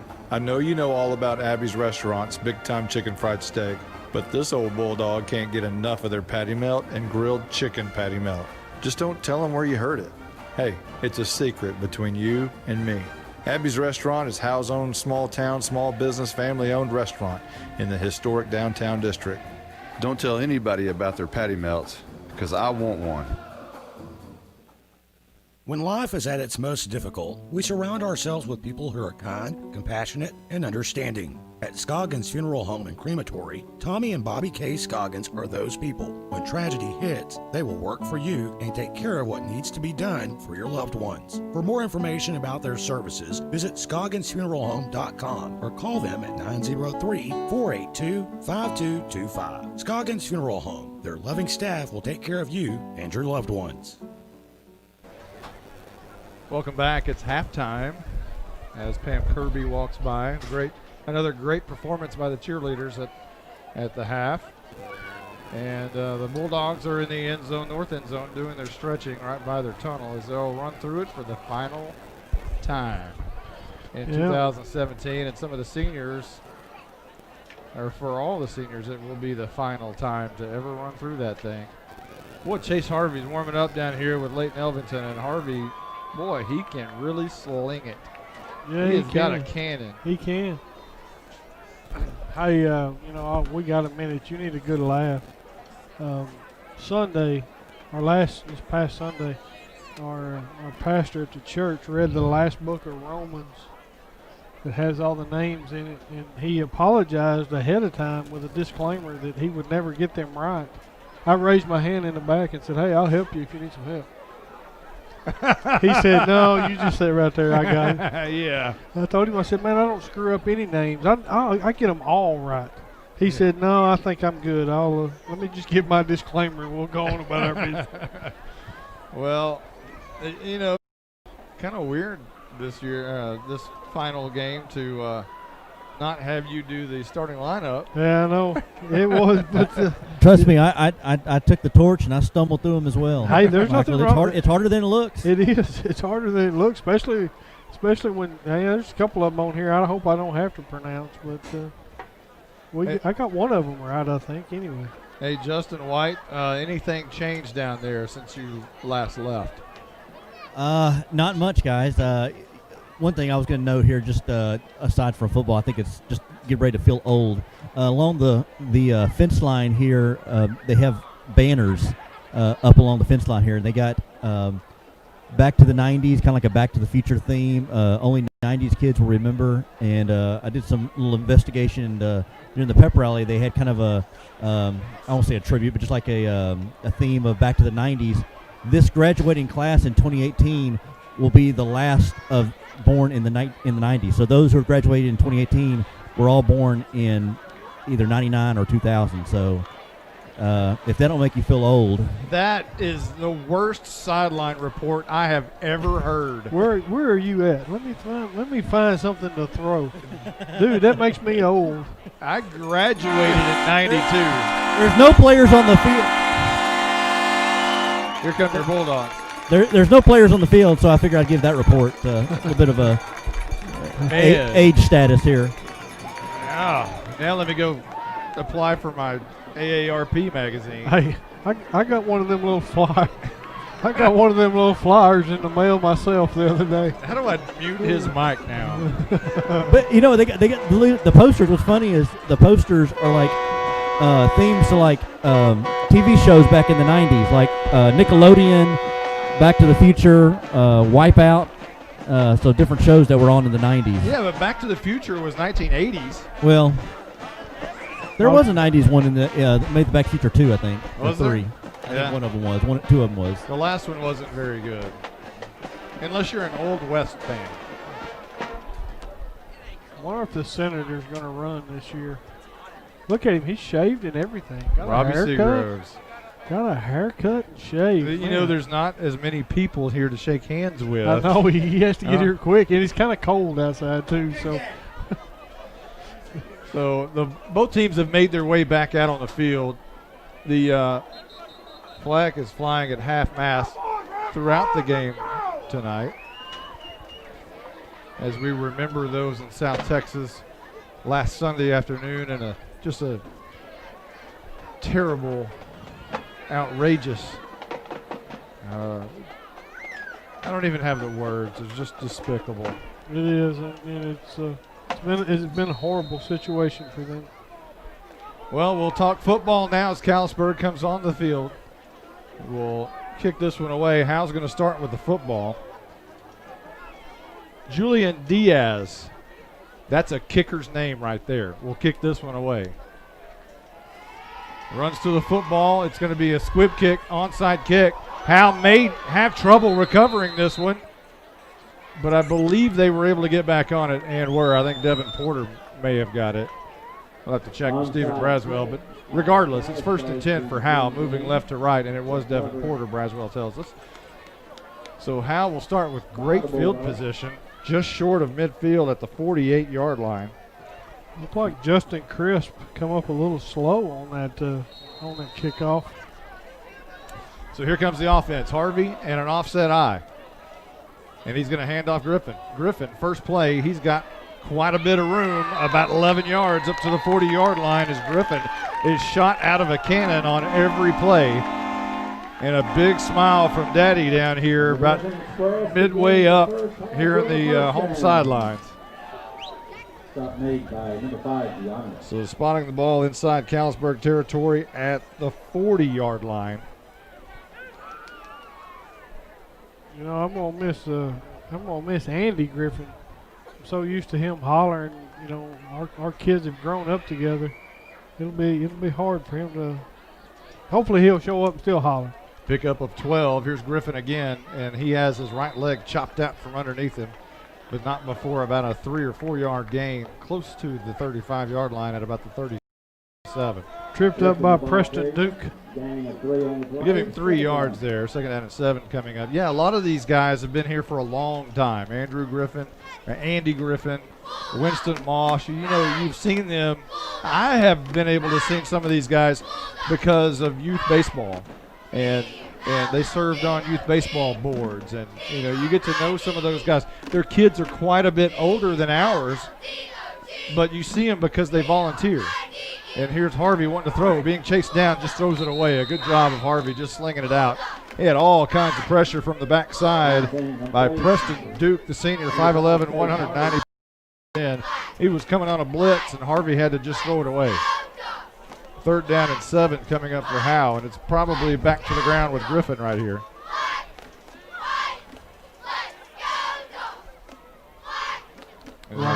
You hear the cheerleaders.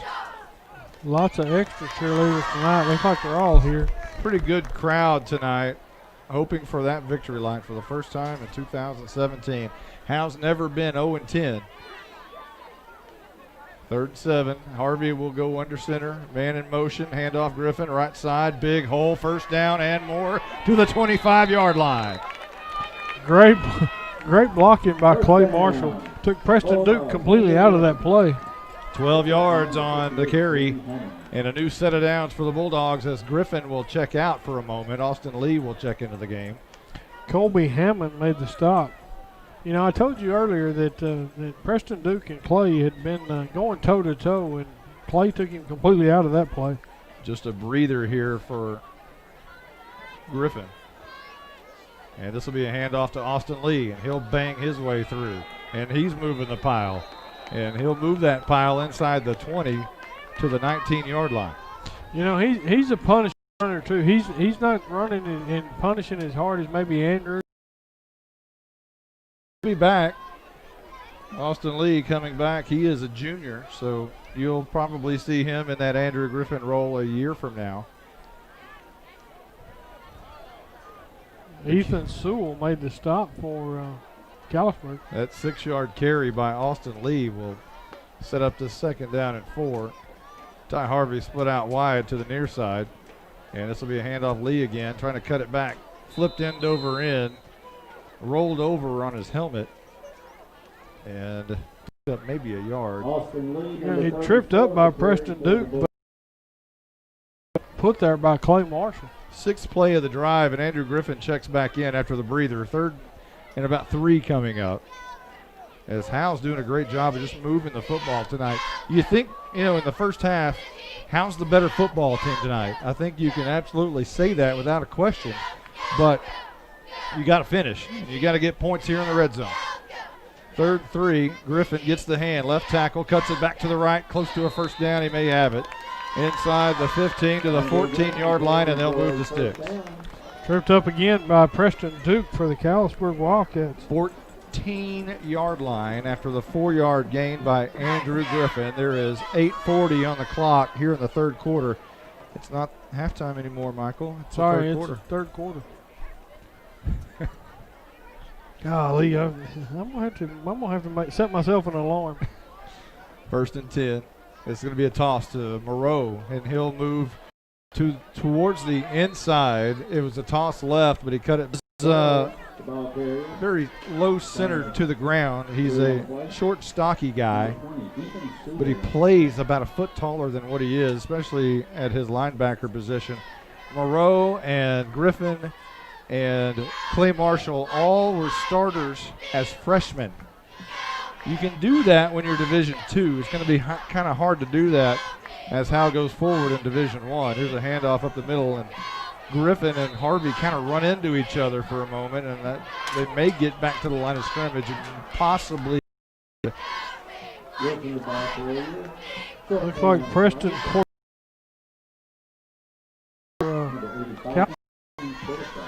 Spotted at the 9-yard line. This is the 9th play of the drive coming up. It's 3rd and 5. Bulldogs need a big play here. And again, 2-down territory without question unless something happens. 2 men in the backfield. Griffin and Heimel, and a timeout's been called by Howe. And we will take 1-2. We'll be right back right after this. You are invited to the one and only Bucks North Barbecue in downtown Van Alstyne, Texas. Your friends and neighbors say it's the best barbecue in North Texas. Now it's your turn to decide. Come taste the difference at Bucks North Barbecue. For complete store information, including menu, location, and hours, click on bucksnortbarbecue.com. That's bucksnortbbq.com. Bucks North Barbecue in downtown Van Alstyne is a proud supporter of the Howe Bulldogs.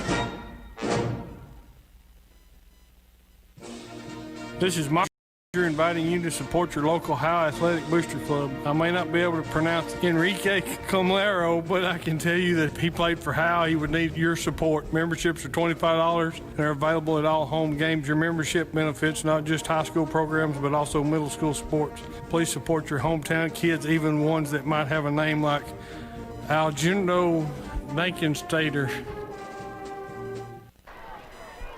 Welcome back. As we now have, again, offset eye, 3rd down and 5. Harvey under center. Man in motion is Heimel. Handoff Griffin trying to find the outside. Trying to get outside and cut the corner. Can't do it. He's going to lose a yard. Trying to go from one hash all the way to the other sideline. Couldn't cut it up. Couldn't outrun the defensive cornerback over there in the defensive end, and they'll lose a yard. It'll be 4th and about 7 for Howe. Preston Duke made the stop, but not after Andrew lowered his head on Garrett Thurman, who is now checking out of the game. Again, we talked about how Andrew Griffin is and how hard he runs. Mr. 7. Howe comes to the line of scrimmage quickly. Going to go for it here. Looking right side, throwing right side. Caught. Harvey in the end zone. It's touchdown time in Texas. A quick hitter, quick slant to the inside. Harvey to Harvey. And Howe extends the lead 20-0 with 6:17 left to go in the 3rd quarter.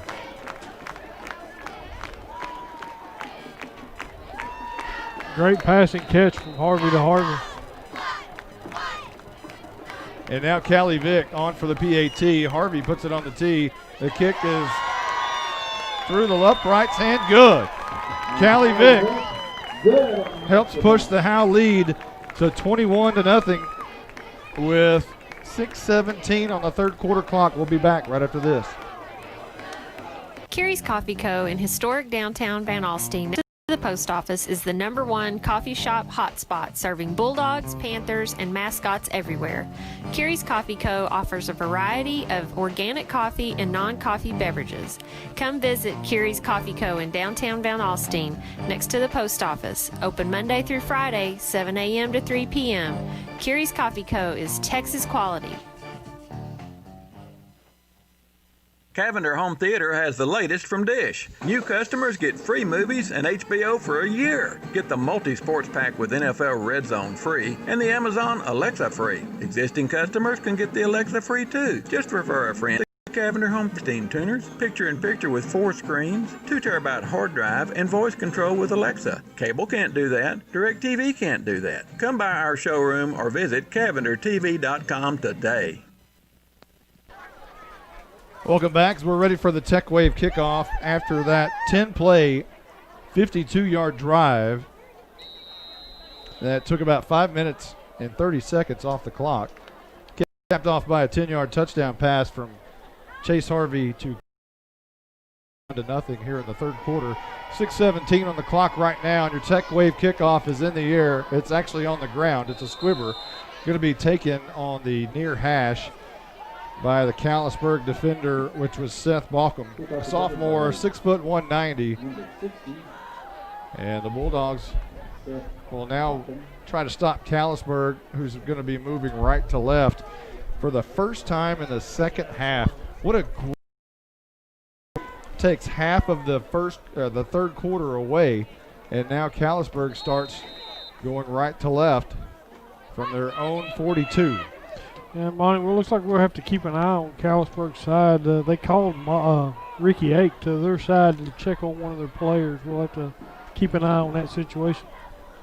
Lewis in the pistol will send a man in motion. That's Hudson, and he's going to get the carry, going all the way to the right side. Halfback pass on the backside. It's going to be caught, spun over and caught by the receiver, Eli Parker. Chase Barnett was in coverage, but Parker just went up, grabbed it, and a nice play there for Callisburg on first down will bring the ball over on the Howe side at the 33-yard line.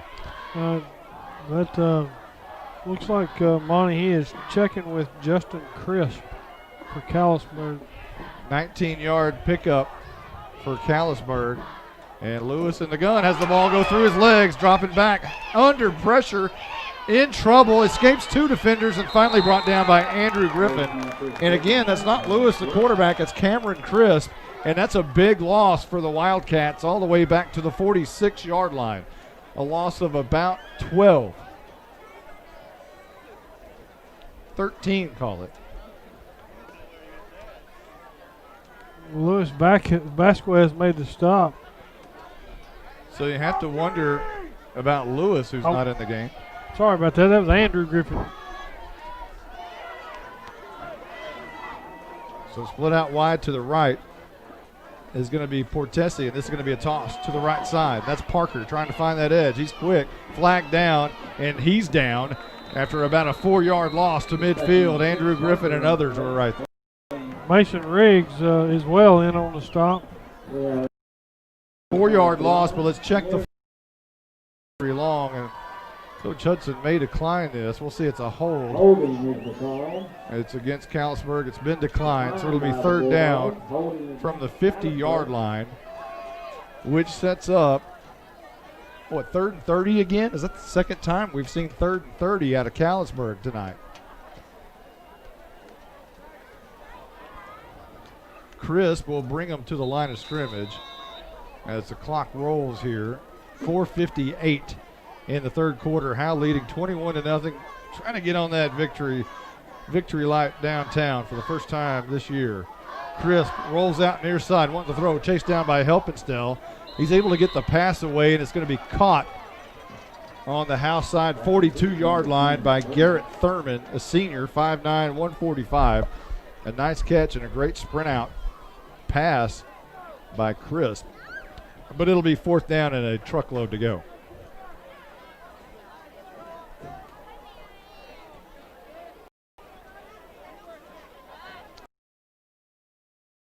Punt time. The Callisburg got to try to fight and get back into this game, but they're going to punt it away here. It appears to be Luis Vasquez to punt this one away. Andrew Griffin will stand inside his 10-yard line. It's a high, wobbly kick. It's going to probably bounce at around the 22-yard line, and it does. Goes straight up in the air and straight back down, and it'll be killed at the 19-yard line, and that's where Howe will start their second possession here in the second half. There is 3:57 on the clock. What's this mood like down there, Mr. Justin White? Pretty positive right now. Just kind of, I guess, business as usual. Almost as if they expected to be able to win this game, able to compete with this team. It's kind of almost like they expected this. First down and 10, moving left to right from their own 19-yard line.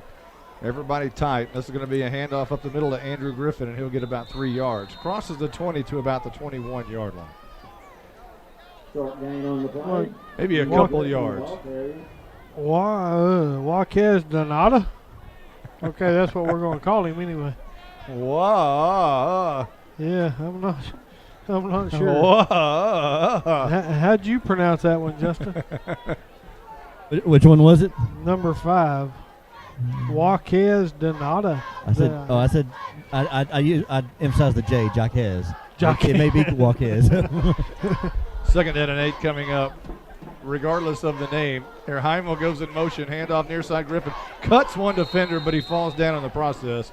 But he will gain about 3 yards up to the 25-yard line. Maybe 4 yards on the carry. And it's going to be a third and a long 3. And again, Harvey, he's talking to Coach Hudson on the near side. You know he's probably saying, hey, quick hitter. Just like a moment ago. Let's do it. Let's do it. Come on. And now Moss comes over with him, so I doubt that's the play. So twins to the near side, to the offensive right side. This is going to be a handoff. Griffin up the middle.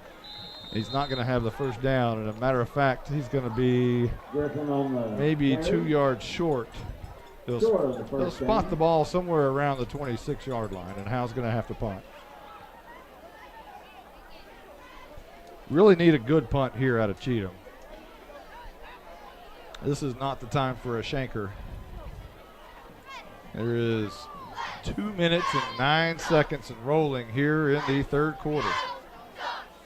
Cheatham has it, a good snap and a pretty good punt. High wobbly kick. Parker's going to take it, drop it, and Mason Riggs knocks it out of bounds with his helmet. He was coming like a heat-sinking missile, but he hit the ball with his head and it goes out of bounds. A nice job by Riggs just to be there, but he was not able to keep the ball in bounds, and now Callisburg will take over inside their own 40 at the 38-yard line. 1:58 on the clock here in the third. Right to left, Callisburg goes here in the huddle, awaiting the play. They're in a traditional huddle where there's 5 in front, 5 behind, and now the quarterback will come in. And again, this is going to be Lewis coming back into the game at quarterback. And he'll go into the pistol with one man standing right beside him. 2 receivers on either side, 2 slots and 2 wides. This is going to be off to the right side, and a great play up the middle. Cameron Bleside was right there to make the stop on the ball carrier, which was Dakota Schaefer, 5'10", 150-pound running back. Got the hand across the pistol, and he was met immediately and brought down for a 4-yard loss. And I tell you what, the Bulldogs have done a great job of making Callisburg go backwards all night long. Yes, they have. So the ball now at the 35-yard line. 3-yard loss. Lewis, pass, right side, caught outside. That's Hudson, I believe, and he's going to be driven out of bounds after about a 4-yard gain. Shy of the 40 at about the 38-yard line. Run out of bounds by Mason Riggs. So now it'll be 3rd and 10 on the -3 on first down and the +3 on second down. Gets you back to 3rd and 10. We're nearing the fourth quarter. The out-of-bounds play, now they say it's rolling at 50. So 3rd and 10, man in motion is Hudson.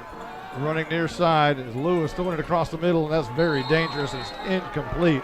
It looked like Helpenstiel had a chance to pick it off again, but that'll bring up 4th and 10 again for the Callisburg Wildcats, and they'll punt it one more time. Back to the Howe Bulldogs with 40 seconds on the clock until the fourth quarter.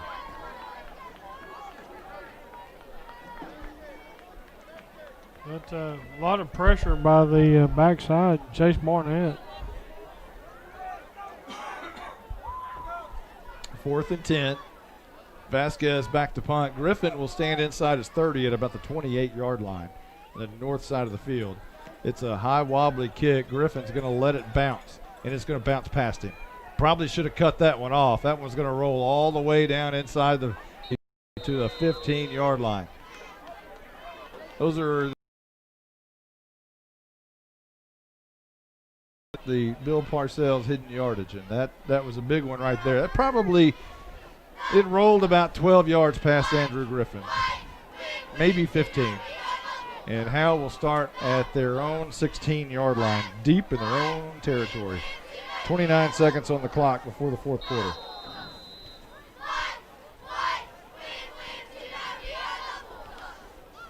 Harvey will go under the center, and he's going to toss right side. Griffin looking for a block. Gets a pretty good block by Heimel, and he'll have enough for a first down after about a 13-yard gain. So there's your hidden net yardage right back by Andrew Griffin. He immediately gets him back at the 30-yard line. The flag is down. Yeah, I thought I heard a whistle. I was trying to see the flag. Be holding against Howe. Hidden yardage, huh? That'll back him up to the 6 thereabouts. That's a big penalty. Yes, it was. Gosh dog it. Is that a word? Gosh dog it. Sounds good. That's a Mosier word. That's a Mosier. Hey, I can write me I'm gonna write me a dictionary. No. Yes, I am. I wonder if I can call it the Redneck Dictionary. No. Well, that's. I bet I could sell a copy, maybe.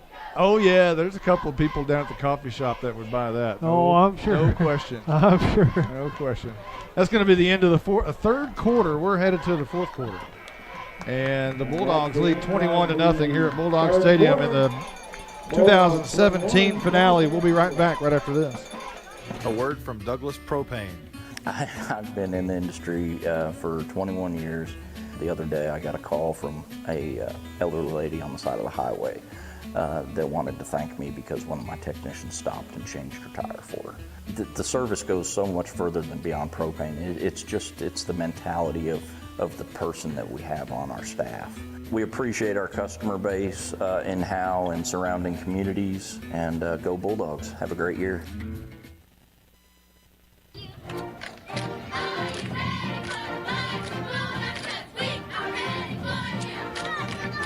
Calling all Bulldog fans to come down to the Sonic in Howe for half-price shakes after 8 and open until midnight. Home games only. Where you get great food and big smiles, and a little message for our Howe Bulldog football players. Go Bulldogs, fight Bulldogs, win, win, win. It's not just good, it's Sonic good. Welcome back to the 17 finale. We look down here, we talk about there are two kids, big part of big wins for the Bulldogs in years to come. Matthew Bearden and Carson Daniels standing right down here. Those two cats are going to play a lot of games for the Bulldogs in just a few years coming up. They'll be freshmen in 19, so they'll hit the field in the 2020 season, and those two right there can play some football. They're both. I thought they were older than that. Especially, I guess Mr. Bearden here. It looks like he might be 15, 16 years old. Yeah, he is he's not only big, but you got to see how fast that kid is. There's a run by Dylan Moreau, a pick up to close to the 15-yard line at about the 14.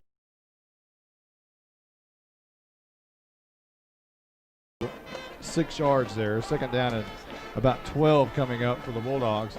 Harvey now will go under center. Two slots and two wides. One man in the backfield is Griffin. Now a man goes in motion, which is Riggs. He'll get the carry.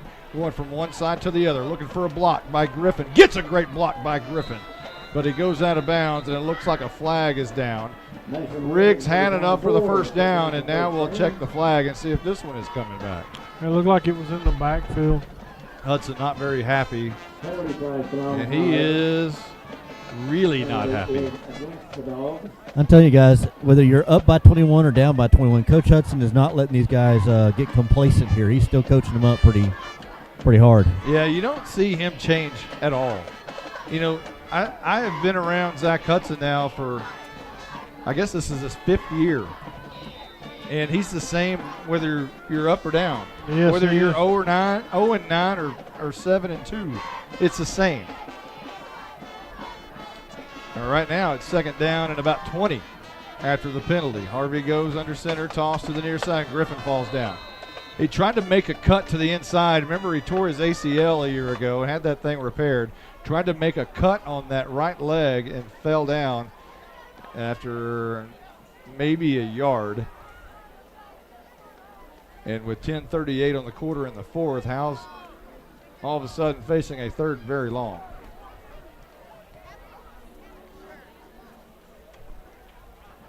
Yeah, that maybe a Harvey to Harvey be good. Well, this is going to be a quick hitter up the middle. Griffin could not find that seam this time. And the punt team will come in again. Griffin gets up holding his face mask. He may have had some grass in his eyes there. Something. He's pulling at his face mask from inside the head. For under 10 minutes left to go in the game. Howe leading 21-0. What quarter is it, Michael? Fourth quarter. Here's the punt by Cheatham. It's a pretty good punt. Near midfield at the 48-yard line. And let's see how far this referee will walk backwards. Walk. He got it right at the 48. He sure did. Nailed it. Callisburg will take it at their own 48.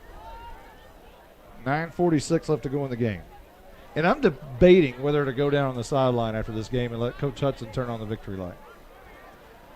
Yeah, or let Andrew Griffin, let a senior turn it on. Yeah, that'd be good. Don't you think? And yeah, that'd be a good one. Yeah.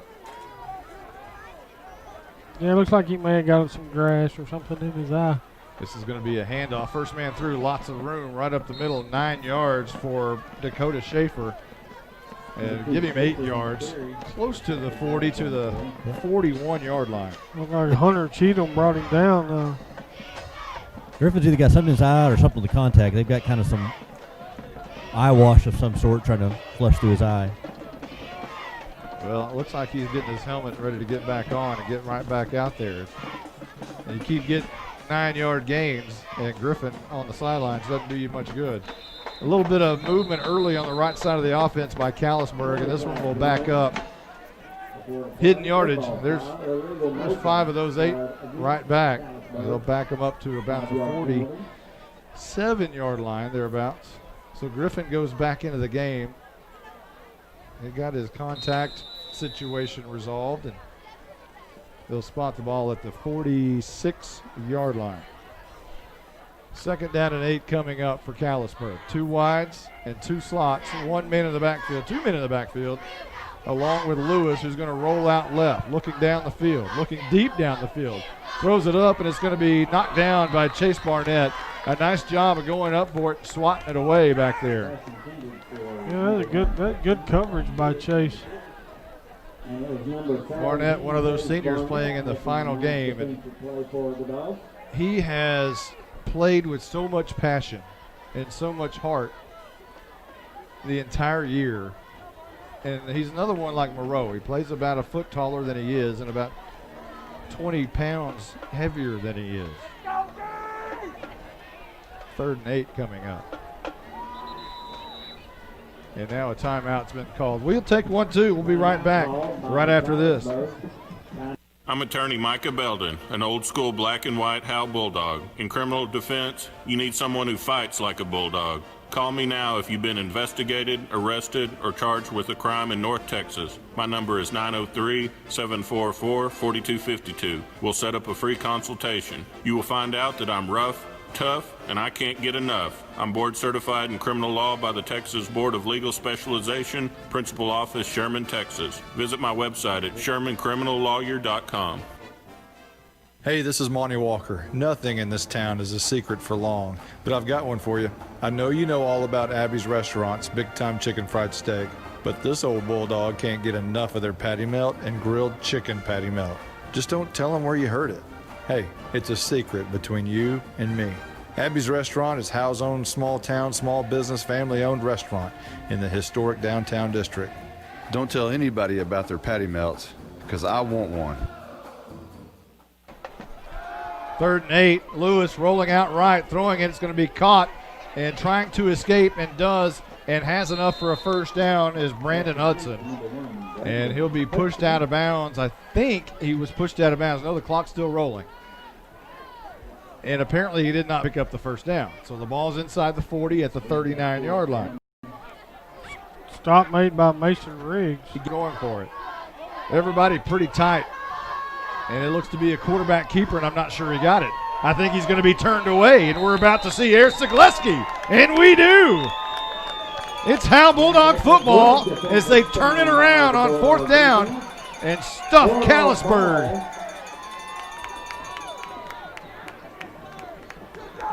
We saw Zagleski get off the ground there just a little bit. Oh, yeah, Air Zagleski. I tell you what, he is an excitable young man.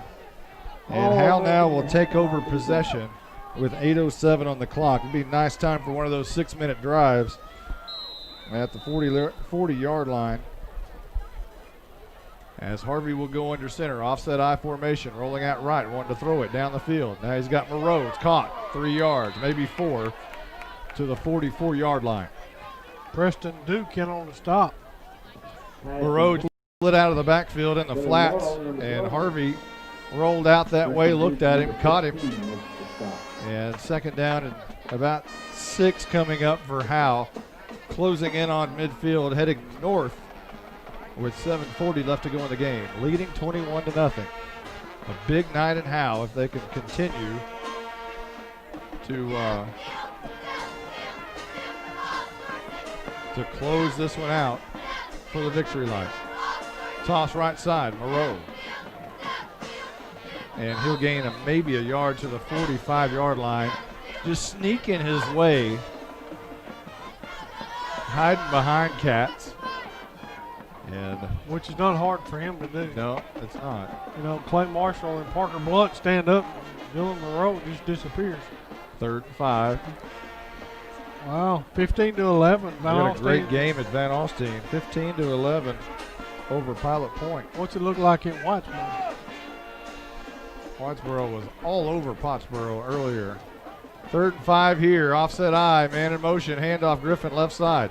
Tries to cut, turn. Only a yard. 46-yard line. 35-0 still. Whitesboro over Pottsboro. That is an alarming score. Pottsboro they've just faded away throughout the district play. Have had no momentum going forward. 42-17, Denison over Sherman in the Battle of the Axe. And it's 4th down here. Howe's going to punt it away.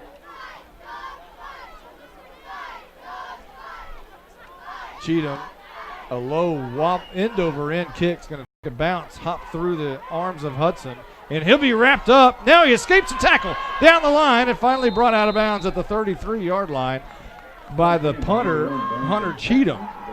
He was wrapped up there in the back. I thought he was down. J.C. Heppenstall had him, and he slipped away. 6:01 on the clock, and Callisburg will start on their own end of the field at the 34-yard line.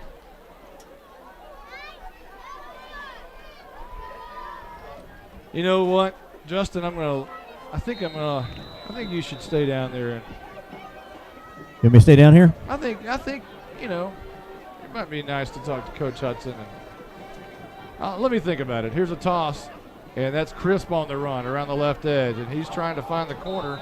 Loses the ball. Howe may have recovered. Let's see.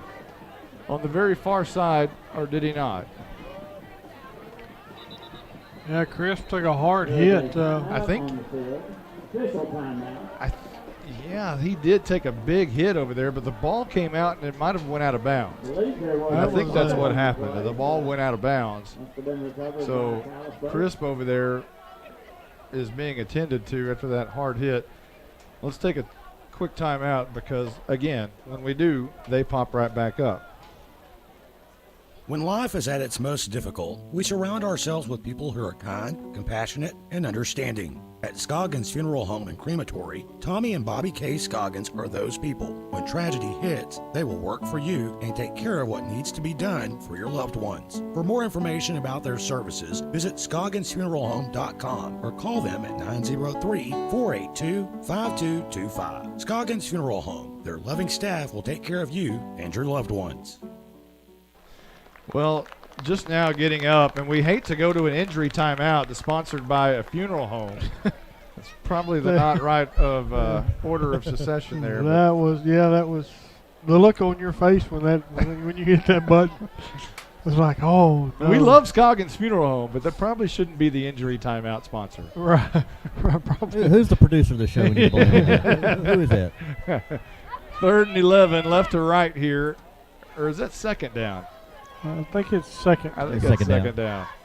Here's a toss to the near side. Parker trying to find the corner. He's in trouble, and he's going to lose yardage as Griffin was there and Hunter Cheatham was there. Well, he just kind of as Hunter come across, he just kind of eased down to the ground like, did. okay, I'm done. And he kind of tucked his tail a little bit, awaiting the pop. And there's a flag against Callisburg as well. So another holding call. The Howe Bulldogs and Coach Zach Hudson will decline this and take the yards where it's at the 31-yard line. And it's 3rd down. Monty, I kind of like the idea of a senior like Andrew Griffin, probably the MVP of this game, turning on that victory light. You know, maybe I should come down there. Well, here's a pass deep right side. That was Mason Riggs who had a shot at it. But it falls incomplete. It was intended for Eli Parker down here at the far side, or at the near side. But Riggs went up like he was going to get it, and I think it just kind of went through his hands and fell incomplete. And 4th down coming up for Callisburg. I may switch with you. We'll see. There's 5:07 on the clock. I'll tell you what, at the 3-minute mark, we'll let you do some play-by-play. And I'll just take the baton. All right. I think. I tell you what, after the game, I'll run down there. How about that? It takes them a while. So here's a punt by Callisburg. Vasquez goes straight out of bounds. A high off the side of the foot punt. We've seen some of those from Howe this year, and that's just bad luck. And now it'll be what amounts to probably about a 7 or 8, maybe 10-yard punt. Howe's going to have the ball in great field position.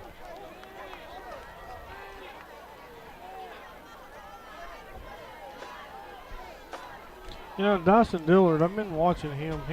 He took a pretty hard lick earlier. He's kind of been addled back and forth the last couple of plays. We have to keep an eye on him.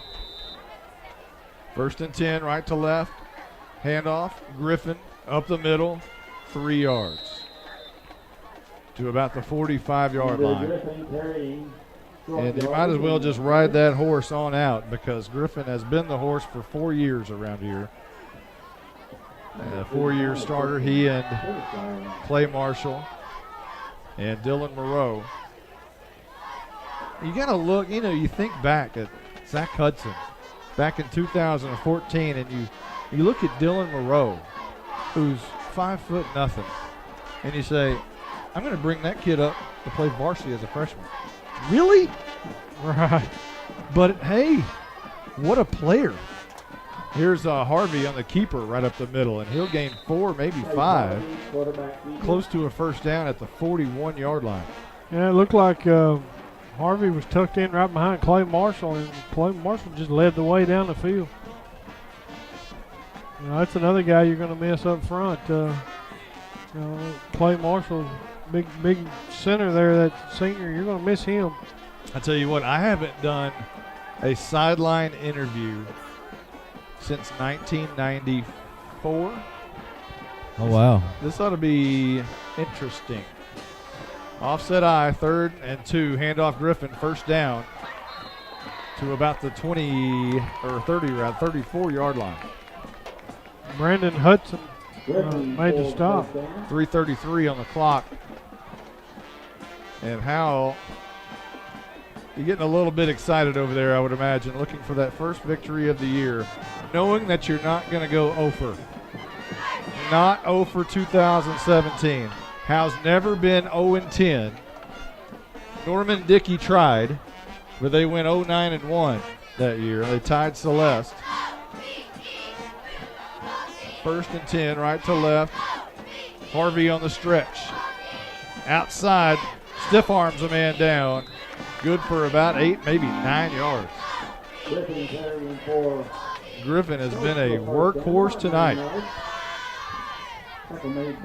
It's kind of up over here now because some handshakes and high fives over here on the sidelines. They kind of know that they've got it pretty much in the bag now.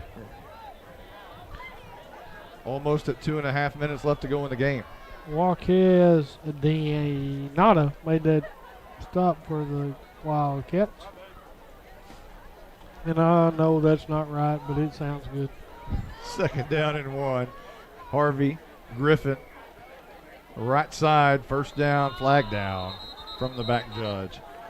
Rutrow, that's usually a hold. It's a hold against Howe. They'll bring that one back. So 2nd down. Instead of having a 1st down, it'll be 2nd down and very long here. Ricky H getting his exercise tonight.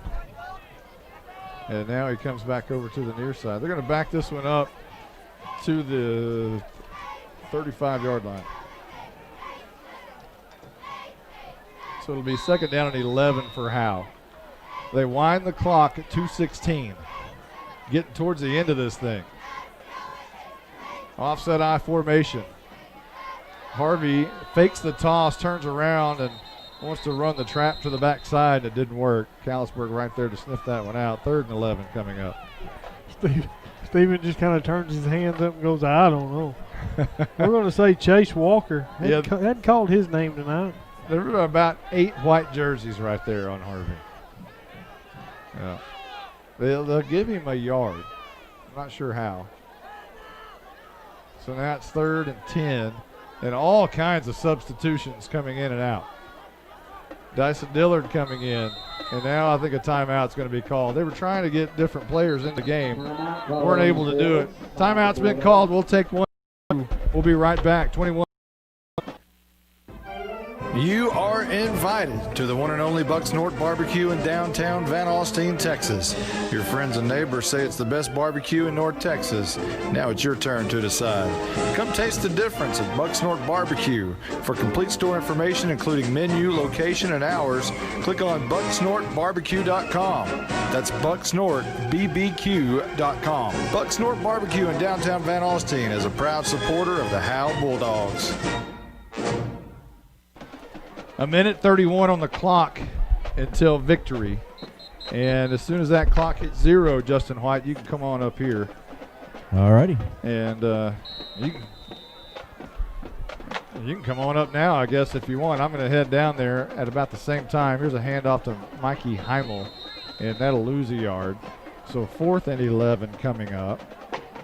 Looks like maybe a kind of a misdirection or just didn't know what the play call was. Now, I don't know about your headsets down there and how that works, if I'm going to be able to hear you or not. I hope it works out. I guess you can hear us okay. Yeah, I can hear y'all fine through the radio. All right, well, we'll see how it works. I'm not as good with the eyes because I was born way back there, way beyond 1990. Thanks for that report. Here's Hunter Cheatham on the punt. Off the side of his foot. High wobbly kick, going to go out of bounds over there. But it's okay because it's still deep in Callisburg territory at about the 15-yard line thereabout. So Callisburg going to have the ball to clear this one out. 43 seconds on the clock. 43 delicious seconds for the Howe Bulldogs. But bittersweet, because the seniors are going to be exiting the door in 43 seconds. And we're talking about Andrew Griffin. We're talking about Hunter Cheatham. We're talking about Cade Courtney, who didn't get to play in his final game. And here's going to be a handoff up the middle. Nothing doing there. Griffin still in, fighting to the last part of the game. Winston Moss will not be back. Dylan Moreau will not be back. Chase Barnett will not be back. Mikey Heimel, who transitioned from guard to slot back. Chase Harvey, who transitioned from guard to quarterback. And Clay Marshall, who's been a starter since freshman year, will not be back. And also Ty Harvey, the big wide receiver. And those are big losses for the Howe Bulldogs. Here's a stretch play out, toss to the near side. Parker trying to find the corner, runs over a Howe Bulldog at the 30-yard line. And that is the end of the game. Howe, your Bulldogs are on the board in the win column. Not going to go over 2017. The Howe Bulldogs have won tonight, and the victory light is about to be turned on for the first time in downtown this year. Congratulations to the Howe Bulldogs. Fighting all the way, and that's what they've done all year. Fight all the way. Fight and never give up. It came down to the last bit to try to punch it in on that win column, and they did.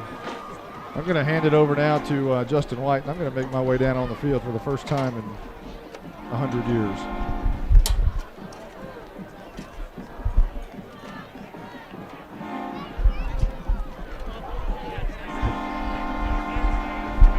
Michael, good to be with you, man. Hey, man, that's right. That's good. It was a good win tonight. This was. Howe Bulldogs win tonight, 21-0, to cap off this season. Finish the season 1-9. This season's been rough, but these guys, they never quit. I don't think I've ever seen a team, they never stopped. I mean, they never give up. They never said, "Hey, we're done." They just kept plugging week after week after week. Yeah. And I've said this several weeks, and I'll say it again: is that no matter what the score has been, these guys do not stop, and I think that's the personality of a character trait of Coach Hudson that he's put onto his team there. It is, and I don't think you're gonna find a guy got as much heart as he does. He's been a great asset to Howe ISD. Wonder how's our sideline guy doing? Has he made it down there yet? I'm trying to find him. I see him down there in the crowd. Hey, I wonder if Miss Clarissa will ask him who he is.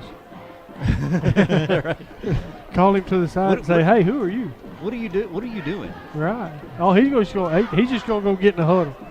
Thanks, sir. Oh man. Got your cowboy hat Eddie there. dropped it. That's all right. Thank you, Jonathan.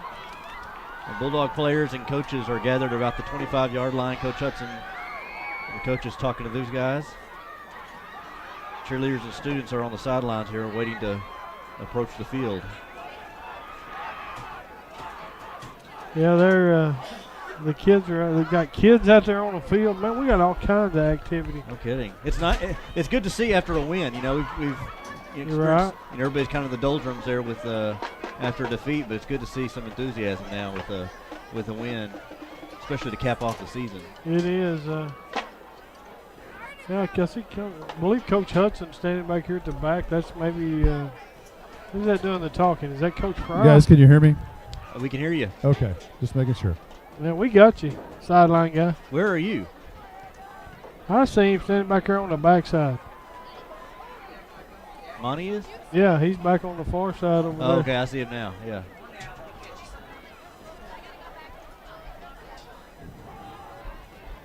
Well, Justin, what do you think of Howe Bulldog football?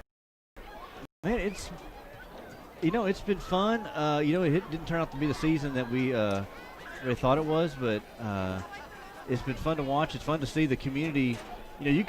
I come from a small town myself, so I kind of know the closeness and the tight knit group that small communities can have, and I see that a lot here with Howe. That a lot of people know each other and kind of root for each other, and we saw the thing like with Tate Harvey, how everybody kind of came together for that. And that's just kind of the epitome of small town. Yeah, small town life. That was a big deal. I saw Tate Harvey tonight. Talked to him for just a second. He was trying to convince Mom he wanted to go play football. She said, "No, go sit down." He looked pretty good too, didn't he? He did. He looked good. Coaches are still talking to the Bulldog players right now. Again, Bulldogs win tonight, 21-0 over the Callisburg Wildcats. They finished 1-9 on the season, 1-4 in district. Go ahead. I'm sorry. I was going to say, we think about next year. They have the realignment coming up, and we've seen the enrollment. Let's look at the scores. Where's some scores from around the district there? Oh, look at there. Pilot Point got beat Whitesboro 35-0. Whitesboro over Pottsboro 35-0. I'm sorry, yeah. Which makes what's the Van Alstyne score? What was it? Van Alstyne 22-11. 22-11. Van Alstyne beats Pilot. Is that a final? 3 minutes left in the fourth quarter. So, assuming Van Alstyne can hang on, so they'll win district then. All right. What's that Guys, Gunner Leonard? Winston Moss just gave a great talk to the team as a senior and thanked every one of them. And now Ty Harvey's doing the same thing. Very emotional down here. Told the guys he's been going through a lot, obviously, with Tate, and is having a talk with the team right now and thanking them. Very emotional down here. And it looks like they're having a prayer. That's what you got to love about Bulldog football.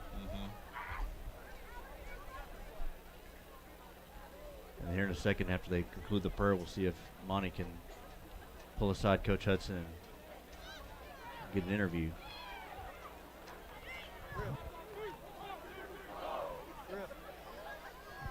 Marshall. Monty's doing roll call here. He is doing roll call. He's getting looks like he's getting trying to get all the seniors together. Do an interview.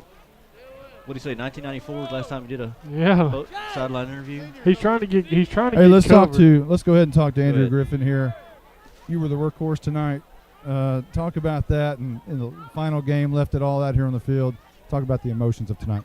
Well, it really wasn't about me tonight. It was about each and every single one of these seniors. They gave it their all. Line and these coaches, I wouldn't be anywhere. So it's not all on me. It's thank them. Talk to them. Great job tonight. Great job for 4 years. We'll talk to Clay Marshall. We will talk to your offensive lineman. Clay, emotions tonight. Finally get that win tonight. Talk about that. And it's just something we've been working for all year, man. And to finally be able to come out here and do it, it's just so amazing. Finally be able to set out and accomplish our goal. Finish strong and move on to life. Well, you got to block tonight. Your buddy got to turn on the victory light a moment ago. It's on in downtown. Let's talk to Chase Harvey. You've gone from offensive line to quarterback in this team, and now your final game here. Talk about the emotions of tonight. Right, it's been an unlucky season, but I'll miss every minute of it. It's been the most exciting season throughout every game and every practice. I'm going to miss all of it. Let's talk to Chase Barnett. A lot of tears over here from seniors. The last time on the field. Talk about it. It's just saddening, but I loved every minute of it. Like, I've been playing with these guys for since first grade, ever since I moved to Howe. I loved every one of them like family. They're all my brothers. All right, let's talk to Dylan Moreau, 4-year starter. A lot of people look at Dylan Moreau when he's a freshman and say, there's no way this kid's going to play varsity football as a freshman. Coach Hudson had all the confidence in you. You stepped it up, had an outstanding career here for Howe. Talk about the emotions as it comes to an end. It's all about defying odds, and we've had a lot of struggles so far this season, and we were able to finally put things together and have some success, and it's so nice to see a victory, see that victory light up in town. Good job. Congratulations on a great career. Ty Harvey, a lot of emotions. You're talking to the team earlier about the things that your family's gone through this year. Talk about tonight and finally getting over the edge and getting a victory tonight. It's just all for Tate, man. It's been great. We worked all week. All we talked about from Monday, from Friday of last week, we talked about let's just go win next week and end on a good note, and it was just amazing. Talk about the quick hitter on there at the end zone, that little route. How was that? It was a quick call. We were running at low on the clock, and he just called it, and I caught it and scored. That's a good play. Hey, congratulations on a great year. All right, now Mikey Heimel. We talked a little bit ago this week about the powerlifting and stuff like that. Talk about the emotions tonight. Tonight, it's just sad because this is the last time I get to play with guys who are exactly like brothers. I couldn't ask for any better of a team, anybody that's more supportive of anything and everything. Powerlifting now? Yep, we're going to go work our tails off and see if we can go.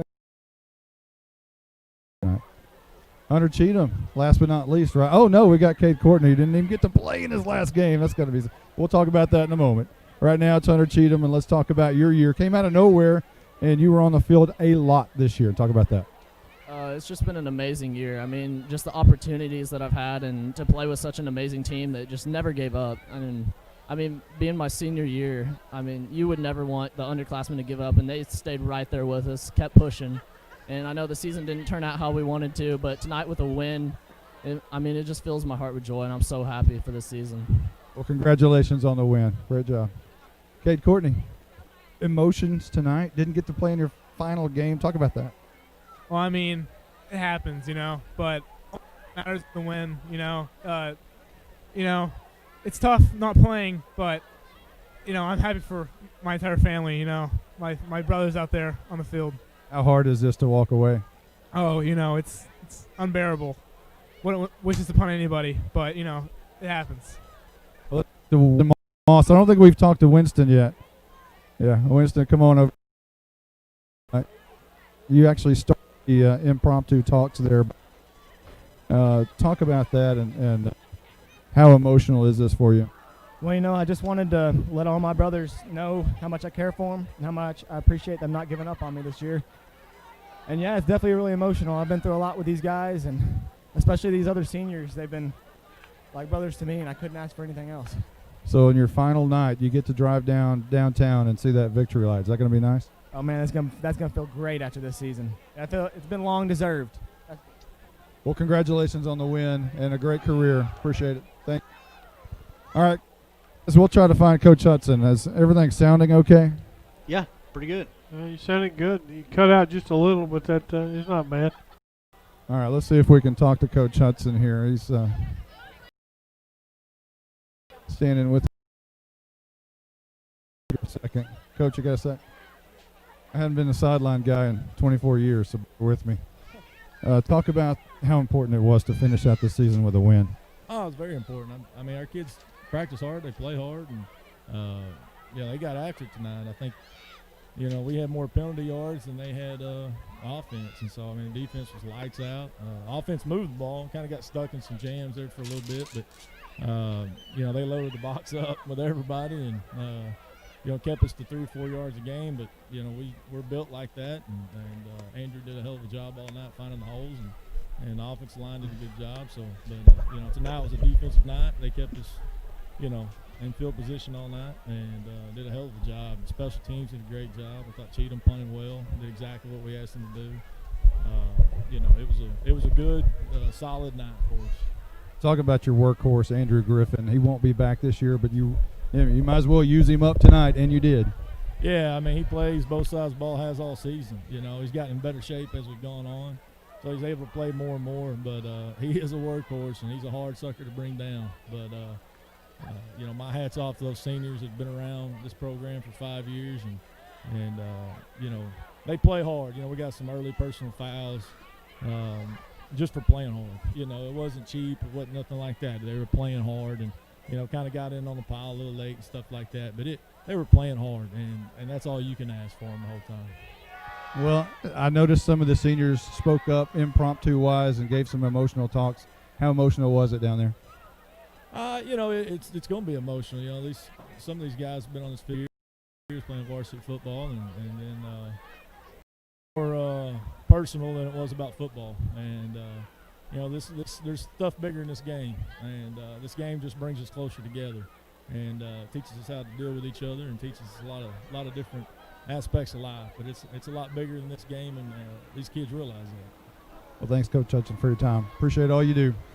That is Zach Hudson, who has moved past Buck Smith on the win list with the win tonight, number 30 on his belt. And I believe that's in 4th place from all Howe Bulldog coaches here in Howe. Back up to you guys. All right, thank you, Monty. So Howe wins 21-0 over Callisburg, and we'll finish the season, as we said earlier, 1-9 overall, 1-4 in district. Michael, any closing thoughts on tonight and on the season? Well, they struggled, they fought, they struggled, they fought. They never give up, and that's just the traits of this group of young men, especially these seniors. They never stopped. They were all hard all the time, and I'll always be a huge fan of Andrew Griffin. And he reminds me a lot of my son when he was growing up, and I'm proud to say that I got to know Andrew, and I'm really glad I got to watch him the last 4 years, along with these other guys. It's been great to see Ty Harvey, Chase Harvey, Winston Moss. Those guys grow up. They've grown so much, and they've worked so hard, and I'm just proud to be part of it. Hey, our sideline guy made it back. Hey, I'm back. Hey, back. Hope that was okay. I don't know. Hey, it was. I couldn't tell if it was going in and out or not, but hey, I've learned. I'm out of shape. Walking down. There's a lot of walking, a lot of talking too. Hey, it was very emotional down there, as you can imagine. And Ty Harvey, he got up to talk to his teammates and lost it. Talking about his brother. So, Coach Hudson, talking, there's a lot of things. Let me catch my breath. There's a lot of things going on in this football year off the field. Right. And stuff that we have not told anybody, and we're not going to. But football, like he said, is much more than just football. And I think he addressed that in very fine fashion. Very proud of these Howe Bulldogs. Proud that Andrew Griffin got to turn the victory light on. And I guess, should I recap this game or let's just go home with a victory? I don't know. I think you recapped it pretty good with that interview and talking to those guys. I think you're right. I think let's just go home. I think we'll close this one up. Guys, I can't thank you enough for being with me again another year. I look forward to it. We've done it now. What is this? 14, 15, 16, 17, 4 years? 4 years or? Wow. Yeah, 4 years. 4 years. Yeah. Well, thank you for putting up with me. Yes. So now we just pick up with the next freshman, and I say we just keep going. What do you think? Hey, Steven's in. It's gonna. Hey, at some point they're gonna get on another one of those runs, and I know when we were talking down here about Carson Daniels and Matthew Bearden standing down here, and if those guys, when they get there, that's some of those cold December playoff games in big, very huge stadiums that we'll get to be a part of. Now that's down the road, and who knows what happens in between there, but that group, along with the 6th grade and the 5th grade, boy, I tell you what, the future is so bright for the Howe Bulldogs. There's just a little bitty gap in between getting there, and but there is talent before you get there. Right. You just have to, it's in good hands with Coach Hudson, and he's going to do everything he can to move forward with that group, and next year ought to be fun as well. So with that, we're going to call it a night. We're going to call it a 2017 season. We end it with the victory light on, and that sucker may stay on until it blows up. There you go. For everyone who has been a part of this one, including our spotter extraordinaire, Stephen Braswell, and also our sideline, a brand new sideline guy with us, did a great job this year. Really proud of him. Justin. Guys, thanks for making me feel part of the team. Oh, yeah. I enjoyed it. It was fun. Justin White, and for Michael, who is so good on the rosters. That's right. And I will have next year. Have a book signing. Let's have a book signing. A couple of bucks all it'll cost. So for everyone who's been a part of this one, until next year, I'm Monty Walker, and we will see you in 2018. This has been a Grayson Publishing presentation. Bills over a defender into the end zone. It's touchdown time in Texas. Howe Bulldogs football has been brought to you by Cavender Home Theater, Sonic of Howe, Scoggins Funeral Home, Carey's Coffee Company. The Bulldog fans are on their feet. Both sides at full throat. 4th and 2. Howe Bulldog football is also brought to you in part by Buck Snort Barbecue, Abby's Restaurant, Attorney Micah Belden, and the Howe Athletic Booster Club.